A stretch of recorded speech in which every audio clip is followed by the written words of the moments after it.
Vous êtes à l'écoute de la Ligue des Cinévores avec moi, Mathieu, et je suis avec mon fidèle Chewbacca, dans le cas présent, vu qu'on a une émission Star Wars. Je suis pas capable de le faire. Et tu vas parler le Chewbacca tout le long, le Wookiee, je veux dire, tu vas parler la langue de Wookiee tout le long.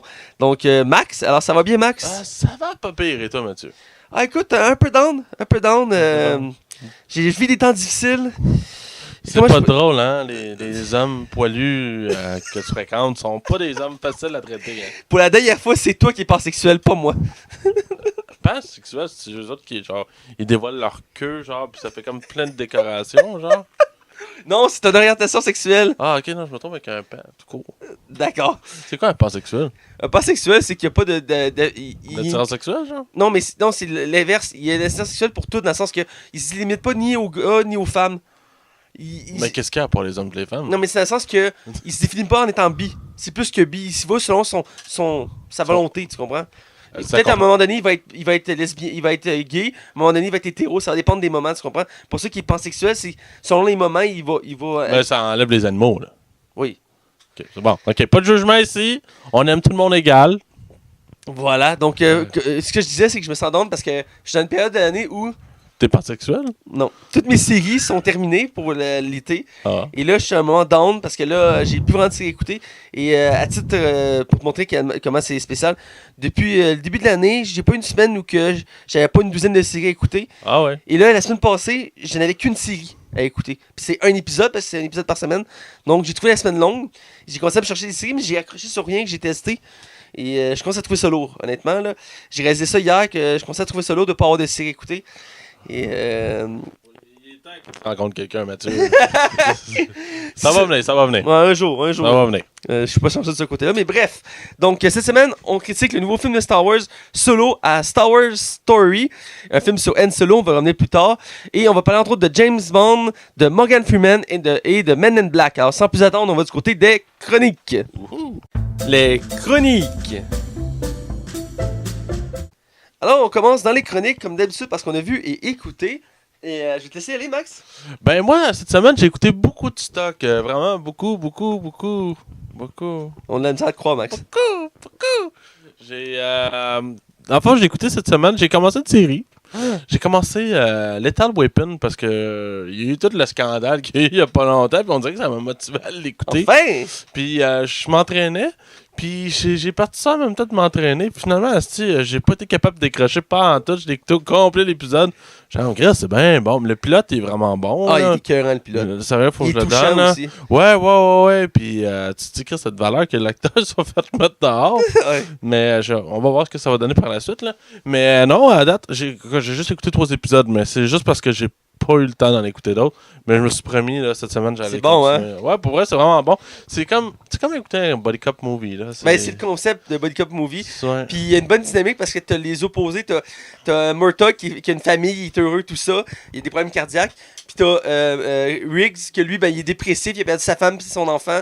Puis genre, il veut juste mourir, mais il est pas capable. Ouais, parce qu'il veut pas mourir, il veut pas se suicider, il veut que ce soit quelqu'un qui le tue. Ouais. Tu sais, mais il se laisse pas faire, fait qu'en même temps, c'est un peu contradictoire, là. Ah, mais il est comme. Il est sur la ligne, tu sais. À chaque épisode, tu vas le voir, il va toujours avoir une tendance suicidaire, mais en mettant. Puis au fil des séries, tu vas voir, il y a comme une amitié qui se crée entre les deux. Puis plus que ça avance, plus qu'il va avoir de la misère à vouloir se situer. Mais c'est une très bonne dynamique. Puis les 2 saisons sont écœurantes. Je trouve ça dommage que l'acteur a été expulsé de la série. Ça doit être difficile de faire un rôle comme ça. J'imagine à un moment donné, ça vient de travailler. Ça vient de travailler. Mais il reste que. C'est dommage. Ouais, mais c'est vrai que le gars était réputé vraiment pour être un asshole, là. Malheureusement, mais là, ils ont choisi un nouvel acteur qui est quand même très connu. Ça arrive rarement maintenant, on entend ça, des acteurs qui sont vraiment... Je pense que le dernier que j'avais vraiment en tête, là, que ça a l'air qui était épouvantable, c'est Christian Bale, genre, pendant Batman. Ah ouais? Il avait envoyé chier quelqu'un qui avait amené quelque chose, puis en disant « Chris, tu qui je suis tellement plus au-dessus de toi, ouais. » Ben, il y en avait une autre qu'on avait déjà parlé, c'est dans la série Rapide et Dangereux, la copine de Dom. Michel Rodriguez. Ils ont fait, ouais, je pense que c'est ça. Ils ont fait exprès de son personnage dans genre le 4e film. Parce qu'elle était rendue qu'elle était insupportable. Là. Puis il l'avait fait dans Lost aussi. Puis ouais. là, elle a pris un coup de vieux. Puis après, elle s'est calmée. Il y en a même qui parlent qu'il pourrait avoir un spin-off sur elle. Dans la vague des personnages féminins qu'on veut mettre de l'avant. Il y en a qui disent qu'il pourrait avoir un spin-off de Rapide Dangereux sur elle. Là. Ouais, t'as-tu vu une meme que genre tous ceux qui courent trop vite n'ont pas de cheveux? Genre. Il y a personne dans la franchise qui a des cheveux. C'est vrai. Les hommes, là, je parle, là. Ah, Bref. C'est pas mal tout ce que j'ai écouté cette semaine. Alors, Je t'invite à continuer la série, elle est très bonne. Puis elle a été renouvelée pour une 3e saison avec un nouvel acteur. On verra qu'est-ce que ça va donner. Sean William Scott, que j'aimerais beaucoup. On dirait que ça m'a motivé encore plus à l'écouter. Ben, il m'a prouvé que t'es capable de faire des rôles sérieux avec Goon. Donc, des rôles plus sérieux, si je peux me permettre, parce qu'il fait quand même de la comédie encore. Mais parce qu'avec American Pie, on s'entend que c'est pas un jeu très élevé en termes d'acting. Là. Non, mais il est marquant. Ah, il est marquant. Tout le monde sait c'est qui. Mais il est très touchant dans Goon, j'avais beaucoup aimé. Et donc, j'espère qu'il va être bon là-dedans. Il y a un fort potentiel de faire un personnage comme Riggs, parce qu'il va faire le frère de Riggs. Donc, on verra qu'est-ce que ça va donner. Mais il était tellement populaire dans American Pie que dans le 3, c'était lui le personnage principal, tu sais. Ouais, C'était plus Jim, là, c'était lui, là, tu sais, mais c'était le moins bon de la franchise comme de fait. Là. Bref, excuse-moi, vas-y. Pour moi, ce que j'ai vu de mon bord, j'ai commencé par, dans le fond, les films. J'ai réécouté le film Nombre 23 avec des amis hier. Je l'ai écouté pourquoi? Ben, parce que Jim Carrey vient de sortir un nouveau film où il fait une espèce d'enquêteur. Et dans le fond, c'est un contre-rôle parce que Jim Carrey est habitué de faire des rôles comiques, c'est sa spécialité. Et j'ai parlé de ça avec mes amis et ils venaient de voir ce film-là, ils m'ont dit qu'il était bon. Ils ont apprécié le nouveau film de Jim Carrey qui fait un enquêteur, même si la critique le démolit. Ah ouais, il y a 0 sur 100 sur Rotten Tomato. Il y a 0. Ouais, je sais qu'il y a 0. Mais en fait, ça peut pas être si pire que ça, c'est tabarnak. ils ont dit qu'ils l'avaient appris. Attends, je recommence, attends une seconde. Ils l'ont apprécié, même si c'est pas c'est pas un super film, ils l'ont apprécié quand même pour le fait que Jim Carrey faisait un contre-rôle, mais c'est pas un super film en soi. Mais ils l'ont apprécié plus que 0, tu sais. Il aurait peut-être donné comme 40 ou 50 sur 100 au lieu de 0. Il est sorti directement à DVD, ce film-là. Je crois que oui. Et donc, de ce faisant, je leur ai parlé du Nombre 23. Ils l'avaient pas vu, fait qu'on l'écoutait en gang. Et moi, j'avais déjà vu, et c'est un film que j'avais bien aimé à l'époque quand il était sorti. Moi, non. Puis il m'avait surpris avec Jim Carrey. Je sais que toi, t'as pas aimé, mais t'aimes pas les films en général. Fait que... Ben ouais, c'est pour ça que je fais un podcast de cinéma. Je déteste le cinéma. Ben oui. Non, mais pour vrai, c'était pas. Moi, on peut le dire. Moi, je le dis encore. Ce film-là commence vraiment bien. Il te met vraiment une bonne ambiance. Tu comprends comment que le personnage de Jim Carrey est. Mais quand le film décide de s'en aller dans une direction complètement opposée, ça a juste plus de sens. Même la réalisation est comme devient bizarre, mais même c'est pas un bizarre comme oh c'est intéressant. Non, je trouve que ça devient juste lourd, plate, puis le scénario même il y a des je me rappelle il y a des scènes qui m'ont marqué dans le film pour à quel point que les plans de caméra avaient pas d'âme, genre. Pour vrai. Je trouve ça tellement de valeur. L'histoire pour moi, tant qu'à moi, ce film-là part vraiment en couille après. Là. Ben écoute, c'est pas un méga film, mais j'avais apprécié. Puis t'as le droit, là, tu sais. Puis tellement qu'il m'avait marqué, je me rappelle toujours la première fois que je l'ai vu, c'était un soir à Saint-Hippolyte chez une amie, avec mon ami Hugo, qui il est notre meilleur ami podcasteur. Voilà. Et écoute, on l'avait fini d'écouter, il était genre 1h du matin, puis on était retourné chez eux après. Et tout le long de la route, puis même après, pendant une couple de jours, j'étais devenu paranoïaque. Je voyais le nombre 23 partout, parce que c'est le concept du film, c'est que tout est lié au nombre 23. Parce que le film est basé sur pas sur une histoire vraie, mais basé sur une vraie obsession de ce nombre 23-là. C'est il y a plusieurs personnes qui ont écrit des théories sur le nombre 23 qui seraient liées à plein d'affaires dans l'univers. Et le film tourne autour de ça. Et ça peut rendre. Moi, ça m'a rendu paranoïaque une couple de jours. Même plusieurs de mes amis qui l'ont vu, ça les a rendu paranoïaque. Hier, ça les a marqués, mais ils ont tout ça plus drôle parce que le reste de la soirée, on n'arrêtait pas de trouver des liens avec le nombre 23 pour le fun. Et des fois, c'était vraiment random, genre l'heure. Mais reste que c'est vraiment un film. Moi, je l'ai trouvé quand même marquant. Puis j'ai aimé la twist à la fin, elle m'a surpris. Et bref, j'ai aimé ça voir Jim Carrey faire un rôle différent des comiques. Parce qu'il fait tout le temps des rôles comiques. Et là, c'est son premier contre-rôle. Et je trouve qu'il y a 23 chromosomes. Dans l'humain, ouais. Somatique humaine comporte 23 paires de chromosomes. Hilbert présenterait une liste de 23 problèmes qui devraient guider les mathématiques. Il y en a plein dans le film. John Dash, la Bible, la langue de la terre. Le nombre 23 se retrouve souvent dans la culture de Free Party. Ok, bah j'essaie de voir des... Ok, je vais essayer de trouver des... Mais dans le film, il y en a une grosse liste qui sort. Là. Une des meilleures, c'est à la fin du complément du film. Il y a une citation là, qui a rapport avec la Bible. Puis c'est genre le verset 23-23, genre. Mais c'est vraiment bon. Mais bref, nombre 23. J'ai vu aussi Soirée de jeu au Cinéparc. Un film que tu avais vu, que tu as parlé il y a pas longtemps au podcast. Je pense il y a 2 semaines. Avec Jason Bateman et Rachel McAdams. 2 acteurs, je dirais, de seconde zone. Rachel qui est canadienne en soi. Jason Bateman, c'est pas un acteur qui me marque tant dans les films, généralement. Il fait tant des rôles similaires. Je vous dis, il n'est pas un acteur qui aime aller dans l'extraverti. Mais je l'ai bien aimé dans le film qu'il tue son boss. Qui en ont fait 2, qui étaient quand même bons. Mais dans l'ensemble, pour revenir au film, j'ai apprécié le film. C'est pas une grosse comédie en soi, mais le concept est bon. C'est une gang de banlieusards qui, à chaque semaine, se font des soirées de jeux de société. Et il y a un moment donné, dans le film, au début, le frère de Jason Bateman il arrive pour venir les voir. Ça fait des années qu'ils l'ont pas vu. Et il propose de faire une soirée marquante où, que, dans le fond, un des joueurs va se faire enlever. Ils vont devoir résoudre des énigmes pour le retrouver. Et la soirée part en vrille. Écoute, ça devient chaotique. Ils se promènent à travers la ville, puis ça se déroule pas comme prévu. Et le film, j'ai bien aimé l'histoire. Il y a des trucs assez surprenants, mais dans l'ensemble, c'est pas comme j'ai dit, c'est pas le gros film, mais j'ai passé un bon moment, puis je le recommande. C'est un bon film d'été qui s'écoute bien. Et Jason Bateman, il m'a fait apprécier un peu plus l'acteur, que pour l'instant, il m'a pas tant marqué, mais là, il me marque de plus en plus. Et j'apprécie. Le dernier, si tu peux mettre l'affiche, c'est Life of the Party. J'ai pas le nom en français, mais c'est avec Melissa McCarthy, une actrice que j'aime de plus en plus. Surtout parce que j'aime son doublage québécois, j'aime sa voix en version québécoise, mais il reste que j'aime son humour et qui est de plus en plus présente au cinéma. On l'a pu voir récemment dans SOS Fantôme, le reboot, entre autres, qu'elle a fait, ou Spy avec Jason Statham, entre autres, que j'avais bien aimé. Et là, dans le fond, l'histoire, c'est très simple. C'est une mère de famille qui, du jour au lendemain, son mari décide de demander le divorce, qu'elle se retrouve célibataire. Et toute sa vie était consacrée à sa famille. Elle avait lâché l'école, tout ça. Et là, elle décide de retourner à l'université. Puis faire le party. Ah, c'est prévisible. Non, mais c'est une bonne comédie. Puis elle se retrouve à l'université avec sa fille, puis sa fille rentre à l'université. Oh, wow, quelle originalité. Ben, c'était de la misère, être ouvert d'esprit. Toi, faut voir que je travaille ça. Ben ouais, c'est juste 20 fois qu'on voit ça. Ben oui. C'est vrai. Pas avec Melissa McCarthy. Et je trouve qu'elle fait des bons gars. Puis c'est une actrice qui a pas peur de se ridiculiser. C'est pas le cas de. Tu sais, en humour, il y a différents types d'humour. Il y en a beaucoup. Ils vont faire des blagues. Mettons, à la Deadpool, il va dire des gags. Mais il va pas nécessairement se ridiculiser. Deadpool se ridiculise. Mais dans le sens que ce que je voulais dire, c'est que t'as les blagues et le ridicule. Elle est dans le même genre que Will Ferrell, dans le sens que Will Ferrell, c'est un acteur que j'aime beaucoup parce qu'il n'hésite pas à se ridiculiser. Elle le fait souvent et ça marche très bien. Dans la bande-annonce, on peut voir une scène où elle met le feu à les affaires de son mari et elle allume le feu et elle s'expose et elle revole à terre. C'est loufoque comme scène. Puis c'est pas toutes les actrices ou acteurs qui préfèrent ça. Ça marche pas pour tout le monde. Elle, ça marche bien parce qu'on s'attend qu'elle va faire des trucs ridicules. Puis dans le film, c'est une bonne comédie en soi. Je dirais que la fin est un peu molle du film. C'est pas le meilleur film de Melissa McCarthy. Elle doit chicaner avec sa fille, puis à un moment donné, il va une réconciliation. Il n'y a pas tous les stéréotypes que tu penses qu'il pourrait avoir. Ah ouais, c'est sûr qu'il y a un moment de drame. C'est sûr. Elle chicane avec son chum là-dedans. Je sais pas, mais il y a un drame. Il n'y a pas vraiment de drame dans le film, je te dirais. Honnêtement, ce film-là ne va pas dans les clichés habituels qu'on peut s'y attendre. Il y en a quelques-uns, évidemment, qu'on peut s'attendre, mais il n'y a pas les gros, genre la chicane avec sa fille. Il n'y aura pas ça dans le film.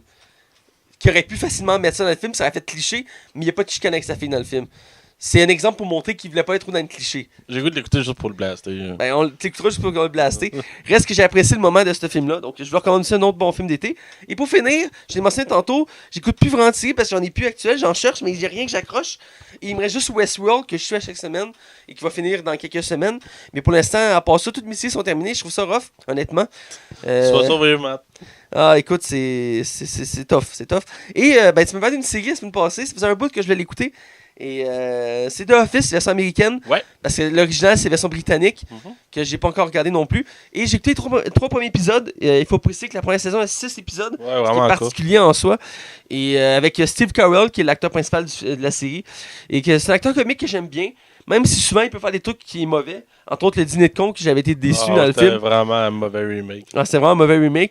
Mais dans l'ensemble, il fait souvent des bons rôles comiques. C'est un des ténors de l'humour aux États-Unis. Bon, plus maintenant, il fait un bout qu'il n'y a pas fait de comédie. Il fait plus des aussi grosses comédies qu'avant. C'est souvent des comédies plus. Il fait plus des drames maintenant, je trouve.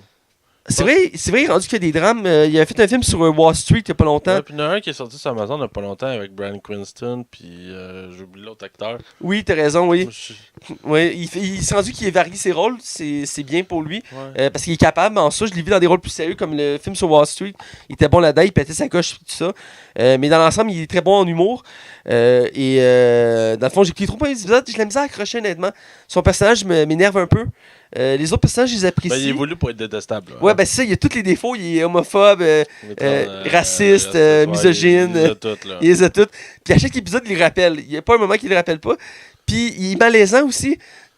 genre, dans le 3e épisode, La surprise. Ouais, la surprise. Ah, Là, la fin fait comme moi, je suis bon pour improviser, ça paraîtra pas. Fait que là, il essaie d'improviser, puis tout le monde finit par s'en aller. Puis ça fait un gros malaise. Ah ouais. Où il faut qu'il choisisse une assurance, puis il est pas capable, fait qu'il laisse. Bill Exxon, un autre gars. À la fin, l'autre, c'était un cheveu blond, là.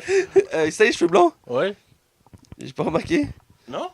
Non, j'ai pas remarqué, c'était les C'est cheveux. peut-être pas le bon épisode. Non, je pense que c'est l'épisode, c'est là-dedans, il choisit un des gars pour faire trouver l'assurance, puis tout le monde chiale. Ben puis- ouais, mais il est genre, ok, là, je sais c'est quoi l'autre, il dit, ah, je me suis fracturé la nuque.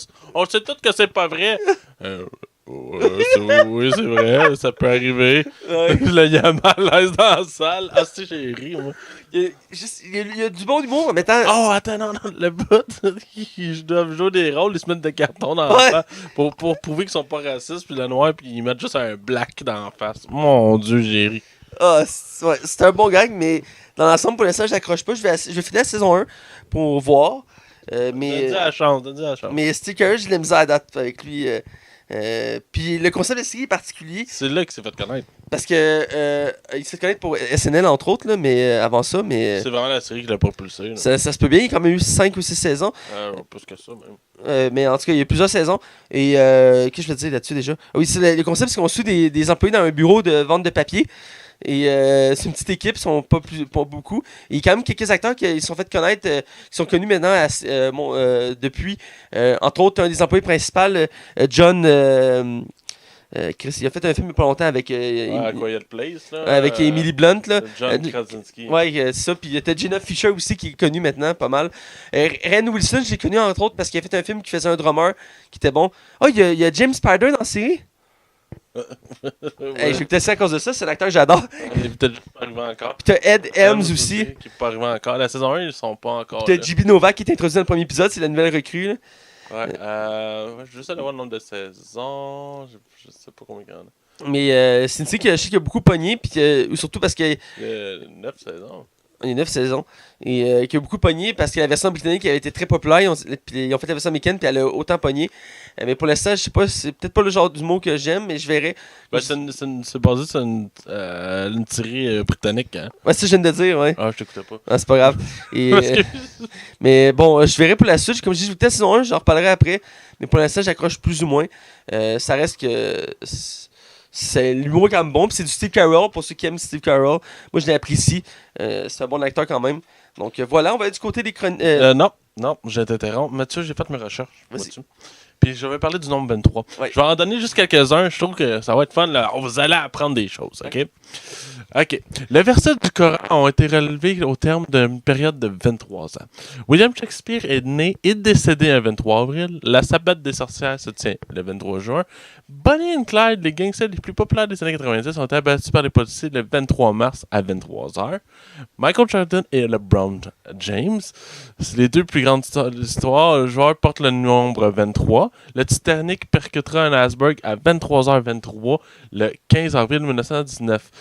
1912. Mais si on calcule 15 plus 4 pour le mois, plus 19, dans le fond, 1 plus 5 plus 4 plus 1 plus 9 plus 1 plus 2. plus 2, ça fait 23.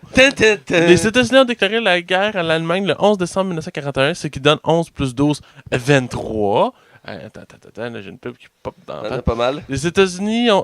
Non, Adolf Hitler se suicidera en avril 1945. Or, le calcul donne 4 plus 1 plus 9 plus 4 plus 5 fait 23! Ok, un dernier, puis j'arrête là-dessus. L'addition des chiffres du 11 septembre 2001, 11 plus 9 plus 2 plus 1, 23.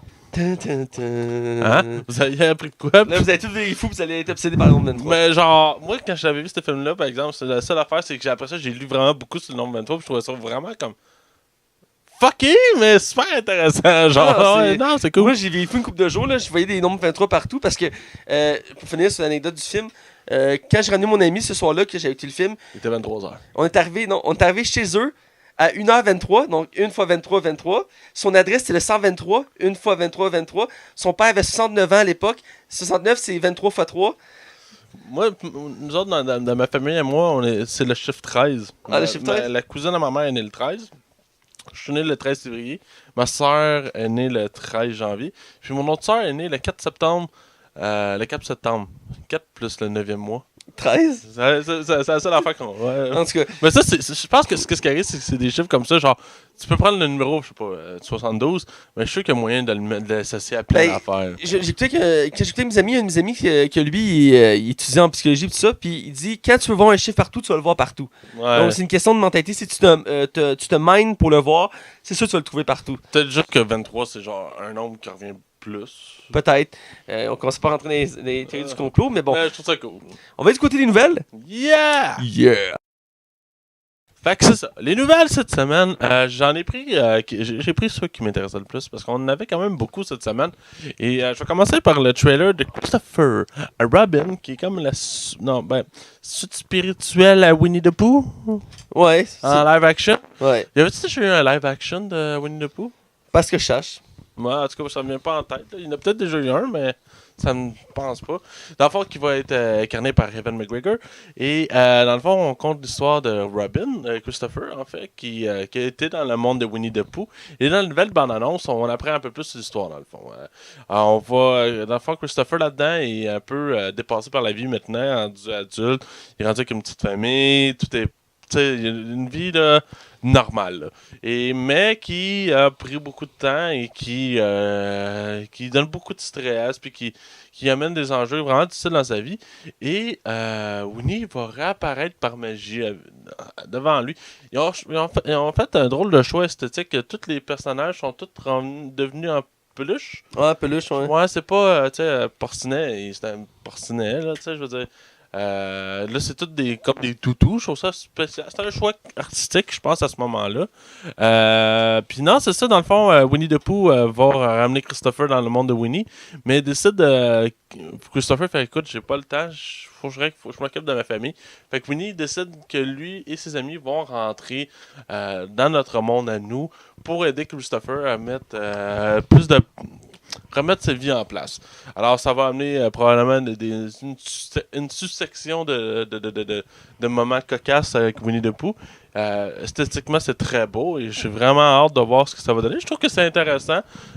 Pour une fois, je trouve que Disney, au lieu de nous faire un remake de leur vieux dessin animé, on décide de prendre cet univers-là puis aller ailleurs avec. C'est vraiment bien, ça va être rafraîchissant, je crois, de ne pas reprendre une histoire déjà connue, de juste comme faire une suite. Qui a été compté. Ouais, là, voilà, et faire une suite qui est originale. J'ai hâte de voir ce que ça va donner. Ça va être un peu le même principe qu'Alice au Pays des Merveilles, qui ont voulu faire une suite aussi. Ben, en fait, 2 suites. Puis le premier était apprécié, le deuxième un peu moins. Mais Jim Carrey était écœurant là-dedans. Jim Carrey, excuse-moi. Johnny Depp était écœurant là-dedans. Bref, continuons tes nouvelles. Ouais, dans le fond, prochaine nouvelle, dans le fond, Spider-Man Homecoming 2 s'en vient. Homecoming 2. Moi, ils vont l'appeler Spider-Man quelque chose, pas Homecoming. Là. Mais bref, Spider-Man, le nouveau film, s'en vient. J'ai vraiment hâte de voir où on va aller avec ça. Première chose, c'est des grosses rumeurs, et des rumeurs qui sont insistantes. Je vais commencer par le plus petit, puis après ça, le plus gros. Apparemment que Michael Keaton, qui a incarné le vautour dans le premier film, reviendrait dans son rôle, peut-être il va être clairement moins majeur. Probablement pour faire le pont. Je sais pas à quel point il va prendre la place Michael Keaton dans cet univers-là.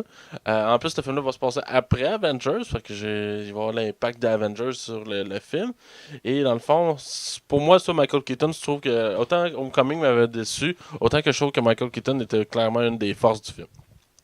Là, la vraie nouvelle, c'est que il n'y a pas longtemps, Batman, on pensait qu'il serait remplacé par Jake Gyllenhaal, semblerait être le nouveau méchant de Spider-Man. C'est pas encore confirmé qu'il peut faire les deux, hein, ça se peut. On commence à en voir des acteurs là, qui alternent entre les deux, Laurence Fishburne, puis elle qui joue la blonde de Deadpool aussi, qui joue dans Gotham. Il faut que je pose une question. Dans Gotham. Là, spoiler alert, là, je vous dis tout de suite, là, Mathieu, faut que tu me répondes vraiment honnêtement, j'ai vu passer ça, mais d'après moi, il doit y avoir une raison quelconque. Est-ce que c'est vrai, là, je l'avertis, là, spoilers, est-ce que c'est vrai que Bruce Wayne tue quelqu'un dans la série? Il poignarde, là, je l'ai vu. Il poignarde Ra's al Ghul. Ok, mais il assassine quelqu'un pareil?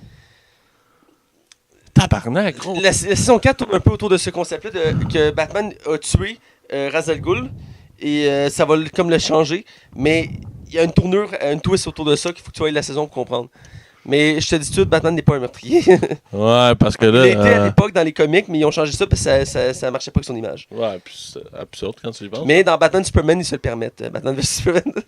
Ouais, puis on l'a eu tous. Fait que c'est ça, Jake Gyllenhaal serait le nouveau Mysterio. Mysterio. Il est un personnage qui était vraiment cool dans. Moi, je me fais un Mysterio pour le dessin animé de l'époque. Ah oui. Des années 90. Spider-Man. Spider-Man.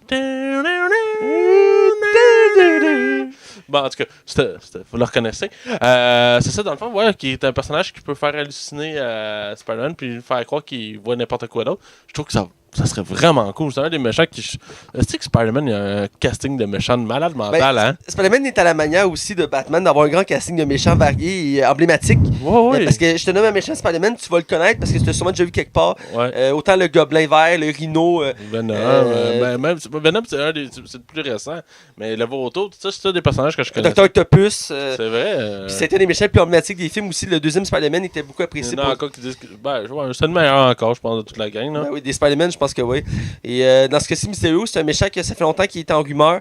Même dans l'ancienne saga avec Andrew Garfield, il y en a qui disaient qu'il allait être dans le troisième film. Ouais, c'était le Sinister Six. Je Ouais, pense qu'il en fait partie. Là. Il en fait partie. Puis il y en a qui disent que ça va peut-être revenir avec Spider-Man. Dans ce nouveau Spider-Man-là, ils veulent réunir parce qu'avec le Vautour, il pourrait avoir Mysterio. Il y en a qui disent qu'il va y avoir Kraven aussi comme méchant. Puis il pourra faire un autre groupe comme ça. Donc c'est possible. Mais un méchant, ce qui est bien, c'est que là, ils prennent des méchants qu'on n'a pas encore vus. Parce que ça commence à essouffler un peu la saga Spider-Man. Donc de reprendre le Gobelin Vert, de reprendre Dr. Octopus. C'est mieux d'aller ailleurs. Là. D'aller ailleurs avec des méchants moins connus. Autant connus, mais qui n'ont jamais été utilisés. Je trouve ça bien. Qui prennent Mysterio. Puis l'acteur, je pense qu'il pourrait faire un bon Mysterio. Puis c'est un méchant qui a un fort potentiel. Quand il a fait des grandes choses dans les comics, c'est un grand méchant quand même. C'est pas le plus puissant, mais il reste qu'il y a un enjeu intéressant autour de lui. Ouais, puis je suis surpris parce que Jake Gyllenhaal, depuis quelques années, je pense depuis Prince of Persia, il fait plus de méga blockbusters. Genre. Non, il fait beaucoup de films indépendants. Là. Ouais, il va faire des films avec Denis Villeneuve, des films qui demandent de vraiment jouer. Là. C'est peut-être à dire de même, là, mais je sais pas que c'est pas du bon acting, mais. Non. Bref, go for it, moi je suis down. Puis ouais, moi aussi. Cool.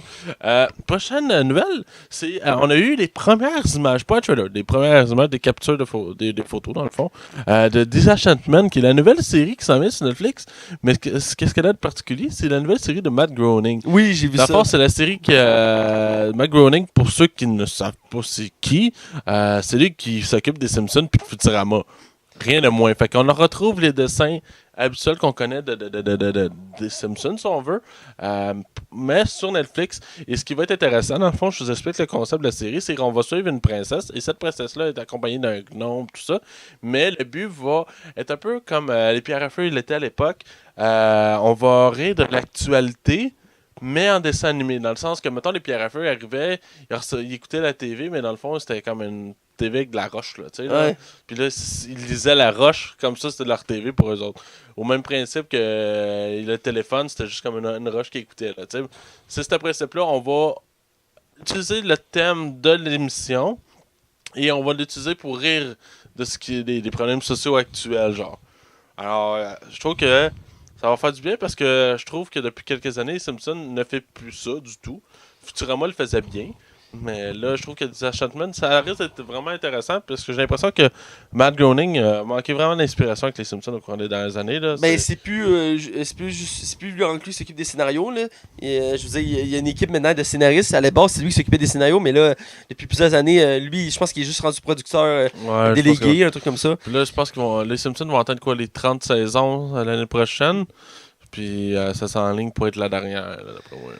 On verra bien pour la suite, surtout que les scandales en ce moment, c'est Simpson. Avec Apu, moi, hein? Avec Apu, là. Avec Apu. Et pour cette série-là, tu m'aurais pas dit que c'était le réalisateur, c'était des Simpsons, j'aurais tout de suite catché parce que les dessins sont très ressemblants aux dessins des Simpsons. On le voit dans les visages, dans les décors. Et il faut dire par contre que j'ai peur. J'espère que ça va marcher parce que Matt Groening, après Futurama puis Simpson, il avait créé une autre série. Mais elle l'avait pas pogné. Elle avait joué brièvement à Télétoon, puis elle l'avait pas pogné. C'était quoi? Il me semble que c'était dans le Canyon, je crois, que c'était sa série. Mais je sais qu'il fait une autre série, mais il me semble que c'était dans le Canyon, que ça s'appelait, ou un truc comme ça. Non, je me semble que la dernière fois, on avait cherché là-dessus, tu en avais parlé, mais c'était pas lui qui avait occupé dans le Canyon, c'est une autre série. Parce qu'il avait fait une autre série qui avait pas marché, bref. Matt Groening a fait une autre série, bref, qui a pas marché. Puis il faut dire que ces projets... actuellement marche pas trop bien. Et j'espère que celui-là va marcher parce que ça a l'air intéressant comme concept. Le pays pourrait arrêter de travailler là. Les Simpsons vont rapporter de l'argent le reste de ses jours. Genre, ou Futurama qui est toujours populaire, sauf qu'il n'y a plus de saison, là, mais parce que Futurama avait été annulé puis a été renouvelé après. Là. Ouais, elle avait été rachetée par. C'était à la Fox, après ça s'est rendu à Comedy Central. Comedy Central voulait plus payer parce que je pense que les codes d'écoute étaient juste pas là. Je comprends pas pourquoi Netflix n'a pas décidé de le faire revivre cette série-là. Ben, il me semble que tu peux écouter sur Netflix, je crois. Oui, ils sont sur Netflix, mais je comprends pas pourquoi ils sont jamais été à chercher. C'est une bonne question. C'est une série qui a, je veux dire, il y a un fort potentiel de faire plein de saisons encore. En même temps, je comprends pas pourquoi les Simpsons sont pas sur Netflix. Là. Vu que c'est à la Fox. Hein. Ouais, c'est vrai. Peut-être les DVD vendent beaucoup. En tout cas, bref, il me reste une dernière nouvelle qui va être un peu plus short que les autres. Dans le fond, on a su que Liam Neeson rejoignait le casting de Men in Black, le reboot, qui va probablement changer de nom. Ce sera probablement pas Men in Black parce que il a rejoint Chris Hemsworth et Tessa Thompson. Ce sera eux autres les Men in Black. Mais en noir, il y a une femme. C'est drôle parce que les deux acteurs que tu as nommés, ils ont joué ensemble dans le dernier Thor. Là. Ouais, je sais. Elle faisait Valkyrie. Puis, fait que Liam Neeson, on va les rejoindre. On sait pas grand-chose. Il y a un premier poster qui est sorti, qu'on voit juste une paire de lunettes. On n'apprend rien. Là. Le tournage n'est pas commencé encore. Ça s'en vient vraiment bientôt. Ce que j'ai lu, c'est que Liam Neeson ferait genre le boss. Là. Ouais. Je sais pas à quel point ils vont rester proches de ce que la première trilogie était ou ils vont s'en aller complètement ailleurs. Parce que là, techniquement, c'était censé être 23 Jump Street, ce film-là. Finalement, je pense que c'est tombé à l'eau, là, apparemment. Là. Vous direz bien, mais j'ai hâte de voir. C'est une franchise que j'ai beaucoup aimé quand j'étais petit. J'étais ébloui par ces films-là. Ouais. J'avais acheté des jouets puis tout. Est-ce que le 2, je sais pas si tu l'as réécouté récemment. Là. Oui, récemment, j'ai écouté. C'est vraiment pas un bon film. Le premier, je l'aime beaucoup, là, mais le 3, je le trouve bon aussi. Mais le 2, c'est épouvantable comme film. Il y a plein de problèmes. Il y a plein de bugs dans le film, effectivement. Genre, maintenant, ils sortent comme sur des têtes de vaisseau, puis ils ont oublié de le mettre. Ou au début, t'as comme le gros serpent qui vit dans le New York, qui kick Will Smith. Puis le verre, ils ont oublié de le rajouter en post-production. Fait que tu vois juste Will Smith qui revole dans les airs sans aucune raison, genre. Une qui m'a le plus marqué dans les bugs, c'est ils font à la fin du film, ils font une poursuite en char sur une autoroute. Puis à un moment donné, Will Smith puis l'autre, ils changent leur place pour que Will Smith conduise ou l'autre, en tout cas. Puis quand ils arrivent à la fin, ils arrivent sur le toit. Puis dans la scène, ils débarquent du bord qui était à la base. C'est comme s'ils n'avaient pas échangé leur position. Ah ouais. Tu vois, ce film-là, il est rempli d'erreurs. Puis il y avait comme Johnny Knoxville aussi dedans. Puis à partir de la moitié du film, ils l'ont juste enlevé du film. Il est juste disparu. Le personnage, je sais pas ce qu'il devient. Il est juste plus là. Il y a beaucoup de bugs. Il reste que c'est une très bonne franchise. Puis je suis hâte de voir ce que ça va donner. Mais d'après moi, Chris Hemsworth et Tessa Thompson vont faire une nouvelle dynamique. Ouais. J'aimerais ça avoir un Chris Hemsworth là-dedans, un peu comme il était dans Ghostbusters.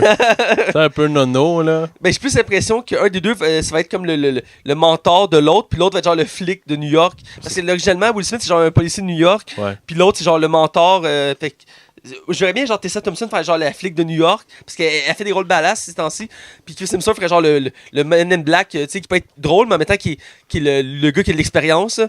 Puis ça a été dit, ça n'aura aucun lien avec la trilogie originale dans le sens que c'est pas le même univers, c'est qu'on va ailleurs. On pourrait s'attendre à des caméos quand même, ça pourrait être intéressant de. On va voir. J'aimerais ça. En tout cas, c'est intéressant de voir ça. Ça va être un beau casting pour Men in Black. Ouais. Des gros noms. De mon côté, on va parler de James Bond, une saga que t'adores, que t'as hâte de voir la suite. Ah oui, absolument, toi aussi, je veux Écoute, moi j'ai découvert James Bond avec mon père et mon grand-père qui étaient des fans finis. Ils avaient écouté des films des vingtaines de fois chaque. Puis ils ont les coffrets, tout ça. Ils ont en cassette, en DVD puis en Blu-ray. C'est qui ton James Bond préféré? Je dois dire que moi, mon James Bond, je pense que c'est Pierce Brosnan.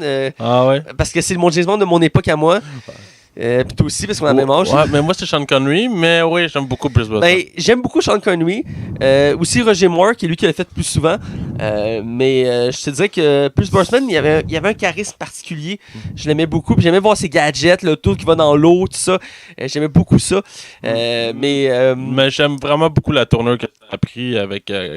Daniel Craig. Plus sérieux, plus réaliste, là. Plus réaliste. Puis pour une fois, tous les films sont liés entre eux. Ce qui n'était pas le cas avant. On verra pour le prochain, ça va être assez spécial. C'est là que je vais en parler.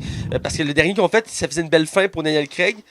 Parce qu'il partait avec sa copine. Puis puis cette année, il voulait plus le faire. Il disait qu'elle allait se pendre avant de refaire ce film-là. C'est ça. Mais là, probablement que c'est son dernier. Après, on va. Il le dit plus, là. Hein? Ben, on sent là, c'est l'argent qui l'a convaincu. Ouais, 50 millions, c'est 50 millions.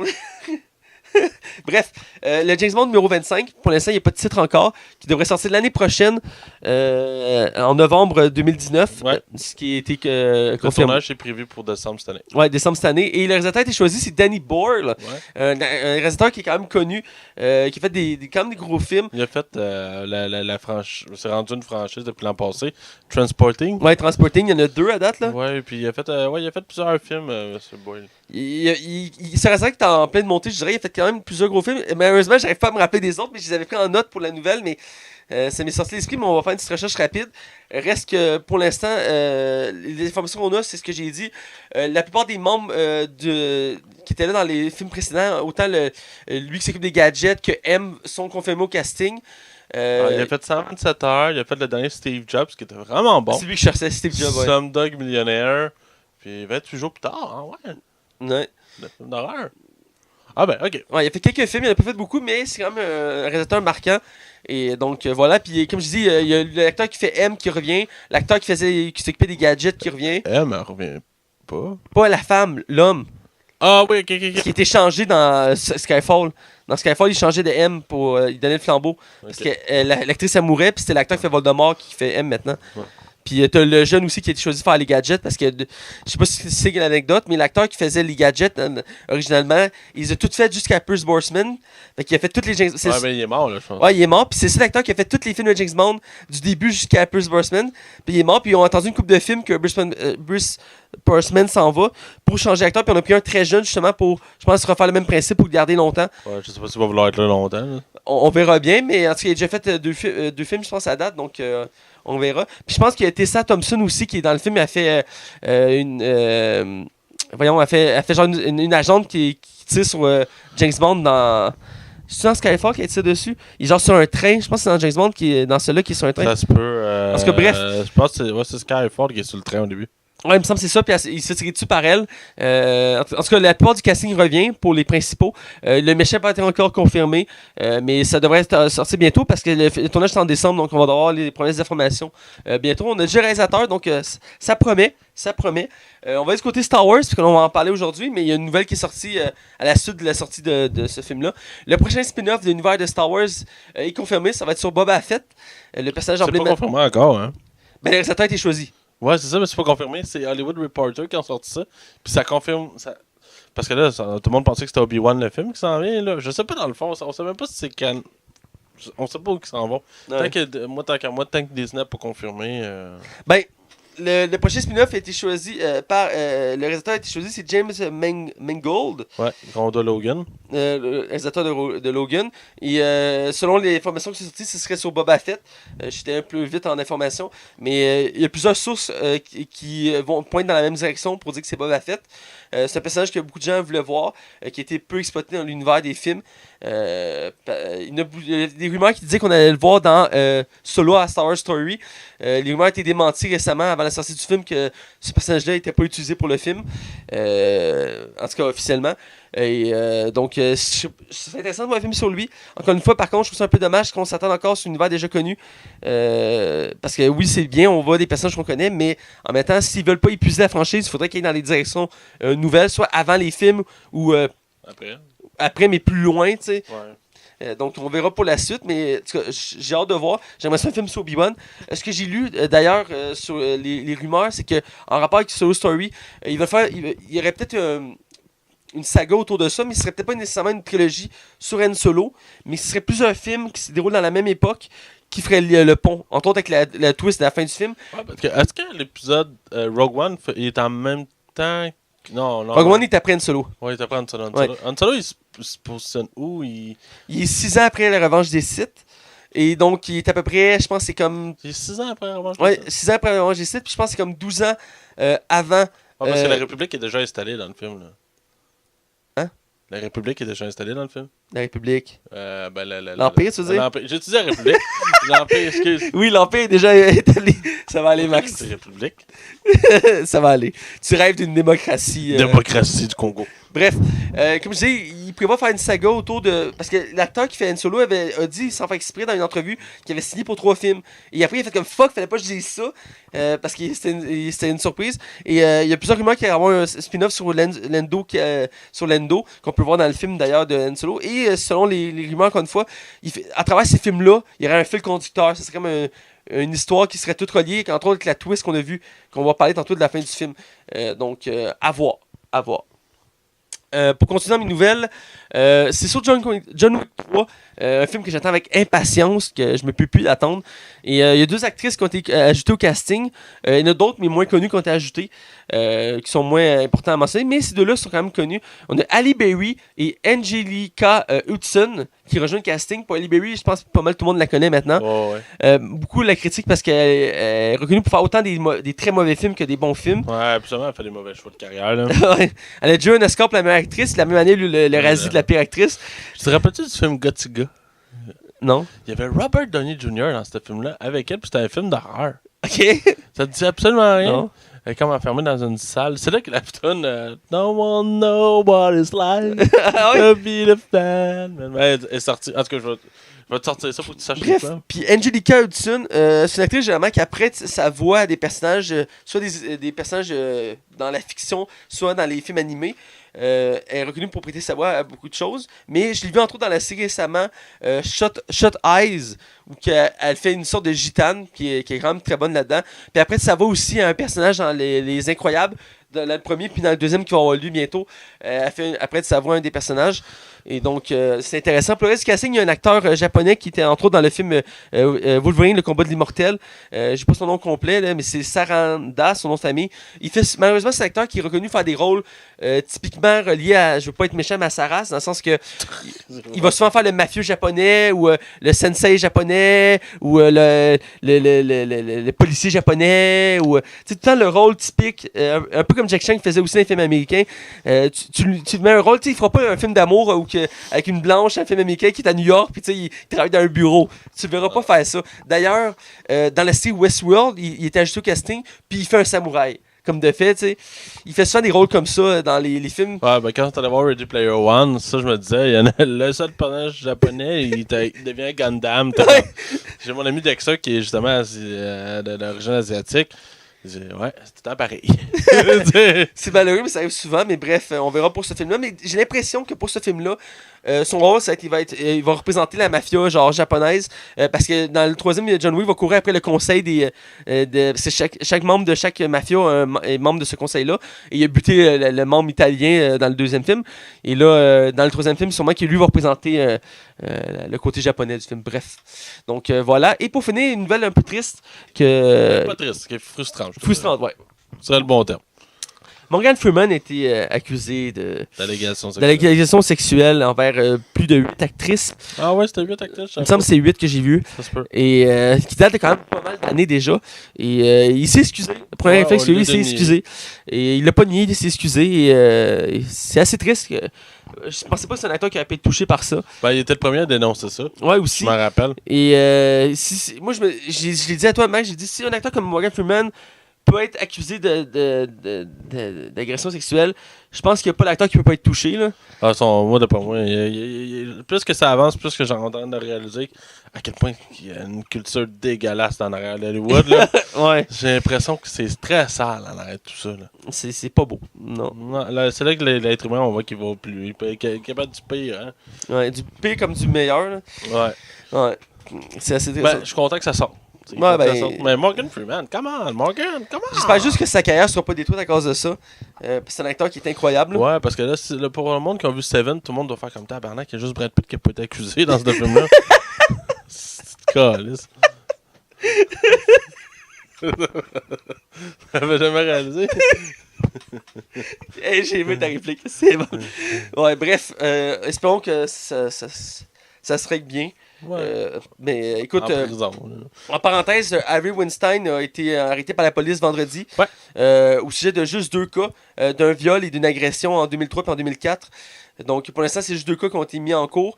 Sûrement plusieurs autres vont s'ajouter, mais c'est un pas vers la bonne direction. La bonne direction, car le mouvement MeToo se voulait justement de révéler ces accusations-là puis d'avoir justice. parce qu'il y a beaucoup de personnes qui ont été lésées à cause de ça. Et Riverson était dans ceux qui étaient le plus visés. Il y avait plus de 120 célébrités, femmes, qui l'ont pointé du doigt. Donc, entre autres, Rose McGowan qui est partie de balle au début du mouvement. Et donc, c'est une bonne nouvelle en soi. Quand une personne comme ça tombe et que c'était un des pires en soi. Je pense que c'est une bonne nouvelle. J'espère que d'autres accusations vont embarquer parce que juste eux, c'est peu pour représenter l'ensemble de ce qu'il a fait. Parce qu'il pourrait facilement s'en tirer. Son avocat a dit qu'il croyait qu'il peut prouver qu'il était innocent parce que les preuves étaient infondées dans les deux cas précis que je nommais. Donc, s'il passe dans les mailles du filet, ce serait dommage. On verra. On verra. Et là, on va être du côté de la zone cinéma. Oui. Alors, allons-y. Ah, excellent.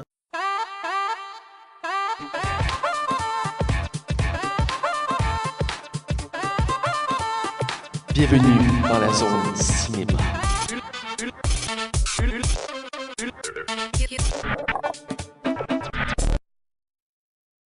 Alors, on est du côté de la zone cinéma. Et là, cette semaine, c'est au tour de Max de nous sortir un sujet.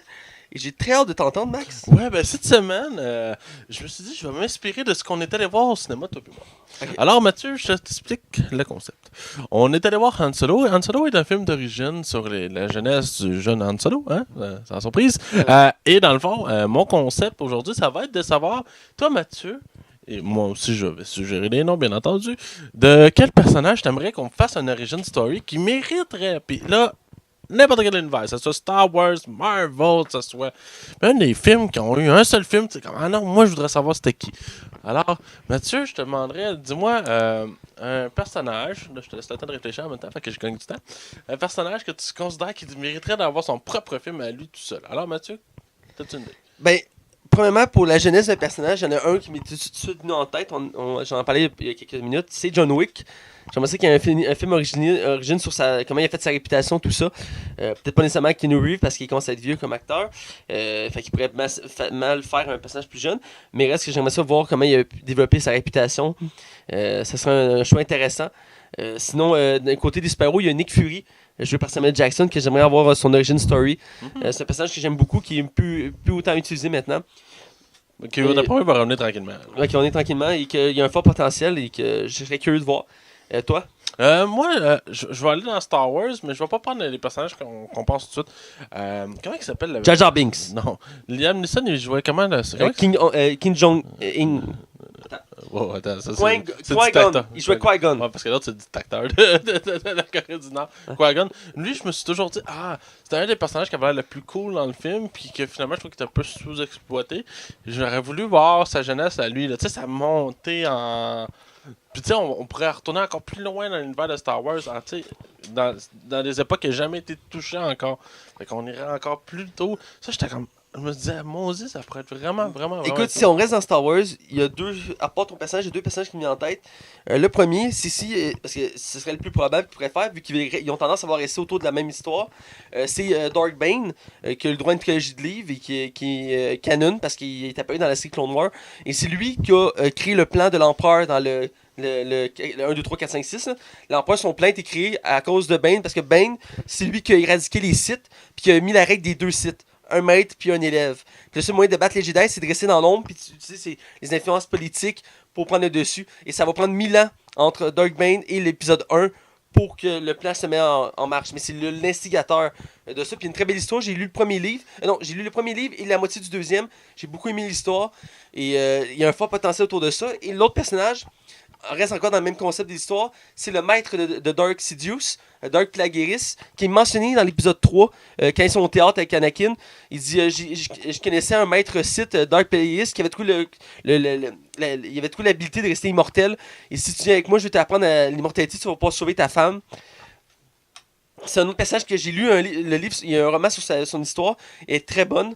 Et je vois un fort potentiel, puis ça ferait en même temps montrer comme l'envers du décor de l'épisode 1, 2, 3 et 4, 5, 6, parce qu'on voit tout l'envers du côté, comment il place ses pions. C'est comme un jeu d'échecs.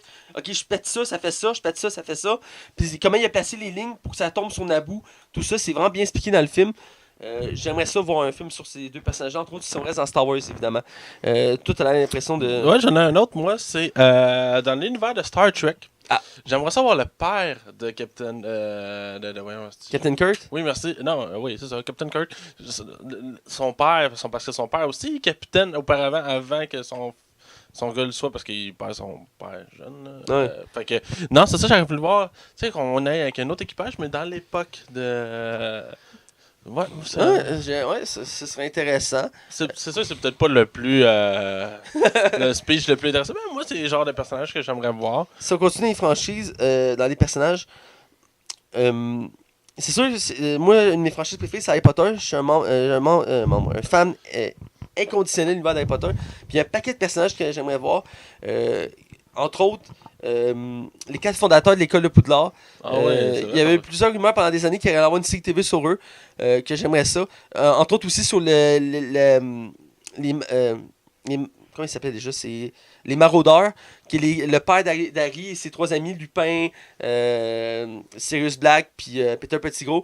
Encore une fois, il y avait des rumeurs pour une série, c'est jamais arrivé, mais j'aimerais ça voir sur la jeunesse de la famille d'Harry, sur le père d'Harry et ses amis, Lupin, tout ça. Je pense qu'il y a un fort potentiel. Puis encore une fois, dans l'univers d'Harry Potter, il y a d'autres personnages comme. J'ai mentionné Lupin, mais qui serait intéressant. J'en avais un autre. Ah oui, Dumbledore. C'est sûr que ça va être travaillé dans les animaux fantastiques, mais c'est un personnage j'ai toujours voulu connaître un peu plus son histoire. Pour Harry Potter, c'est pas mal ça, les personnages qui m'intéressent à voir. Il y aurait Hagrid aussi, même si je pense qu'il y a un peu moins de matière à faire avec Hagrid. Reste que ce serait un personnage que j'aimerais voir. Toi, t'en as-tu d'autres en ligne? Oui, j'en avais un autre dans la tête. J'aurais voulu voir ça, la jeunesse de Johnny Depp dans Pirates des Caraïbes. Tu sais, je sais qu'on a un court extrait dans le 5e film, mais genre voir lui quand il était jeune. Ou, j'en avais un autre, je l'avais dans la tête, là, je viens de complètement l'oublier. Parce que j'ai vraiment un blanc. Sinon... Écoute, pour tourner Spyro, il y en a un que j'aimerais savoir une histoire sur lui, ce serait Hawkeye, qui a une origin story qui avant les Avengers, tu sais, comment il a fait sa réputation, comment il est devenu un archer père. Et je pense qu'il le mériterait amplement. Il y a des rumeurs pour Black Widow, je le mentionne. Ouais, ça s'enligne vraiment bien. Hein, il y a un réalisateur qui a été choisi. Ouais, c'est ça. Donc, je suis content que ça se fasse parce que là, il était temps. Effectivement. Écoute, on peut aller dans plein de directions. Je serais porté d'aller dans le DC aussi. Mais là, ils sont très forts dans les séries TV. Attends, enfin d'origine, c'est plus Fred. Bonne idée. Hey, attends, il faut une série déjà dessus. Oh mon dieu! Je l'attends! Non, mais il y a des personnages qui méritaient d'être plus exploités. Mais du côté de DC, les séries sont fortes pour ça. Mais il y a certains personnages que j'aimerais qu'ils soient développés. Genre une histoire sur Deathstroke. Son origine, son développement, comment il est devenu le plus grand mercenaire au monde, qu'on a pu voir brièvement dans Justice League ou dans la série Arrow, ou encore, il y avait un autre super-héros. Il y aurait Ethan Hawke, ça serait intéressant de voir quand il était, mettons, début adulte, genre. Ouais. Ça pourrait être cool. Tu sais, Mission Impossible, il y a comme tout le temps de matière à faire de quoi avec ça. Parce que Mission Impossible, plus dans le temps aussi, ça pourrait être intéressant aussi. Ça peut être, effectivement, ça peut être différent comme franchise. Il y a tellement de potentiel. Écoute, j'essaie de voir de quoi de fun à mentionner. C'est pas la chronique qu'on était le plus préparé, là, faut dire. Là. Ouais, il faut dire, là, mais... On a laissé à la dernière minute la personne qui était censée faire la chronique a joke. Hein, Hugo? Ouais, bon. Écoute, je prends 30 secondes de réflexion, là. Ça fait de la bonne réseau dans ce temps-là. Bon, je pense que si on a fait le tour. Mais il y a tellement de possibilités. C'est sûr, c'est une question de préférence au final. Il y en a déjà qui ont été exploités, qu'on sait moins. Exemple, tu aurais pu mentionner Indiana Jones. Par contre, il existe déjà une série TV sur la jeunesse d'Indiana Jones. On parlait de Men in Black tantôt. Sur le mentor, Tommy Lee Jones quand il était jeune. Ouais, mais ils l'ont touché dans le 3. Ils l'ont effleuré à peine, là, je veux dire. C'est le personnage principal, le jeune. Oui, mais je veux dire, on le voit pendant un moment dans l'histoire, dans le sens que. Ouais. Qui développe son cheminement, comment c'était au début avec les gadgets, tout ça.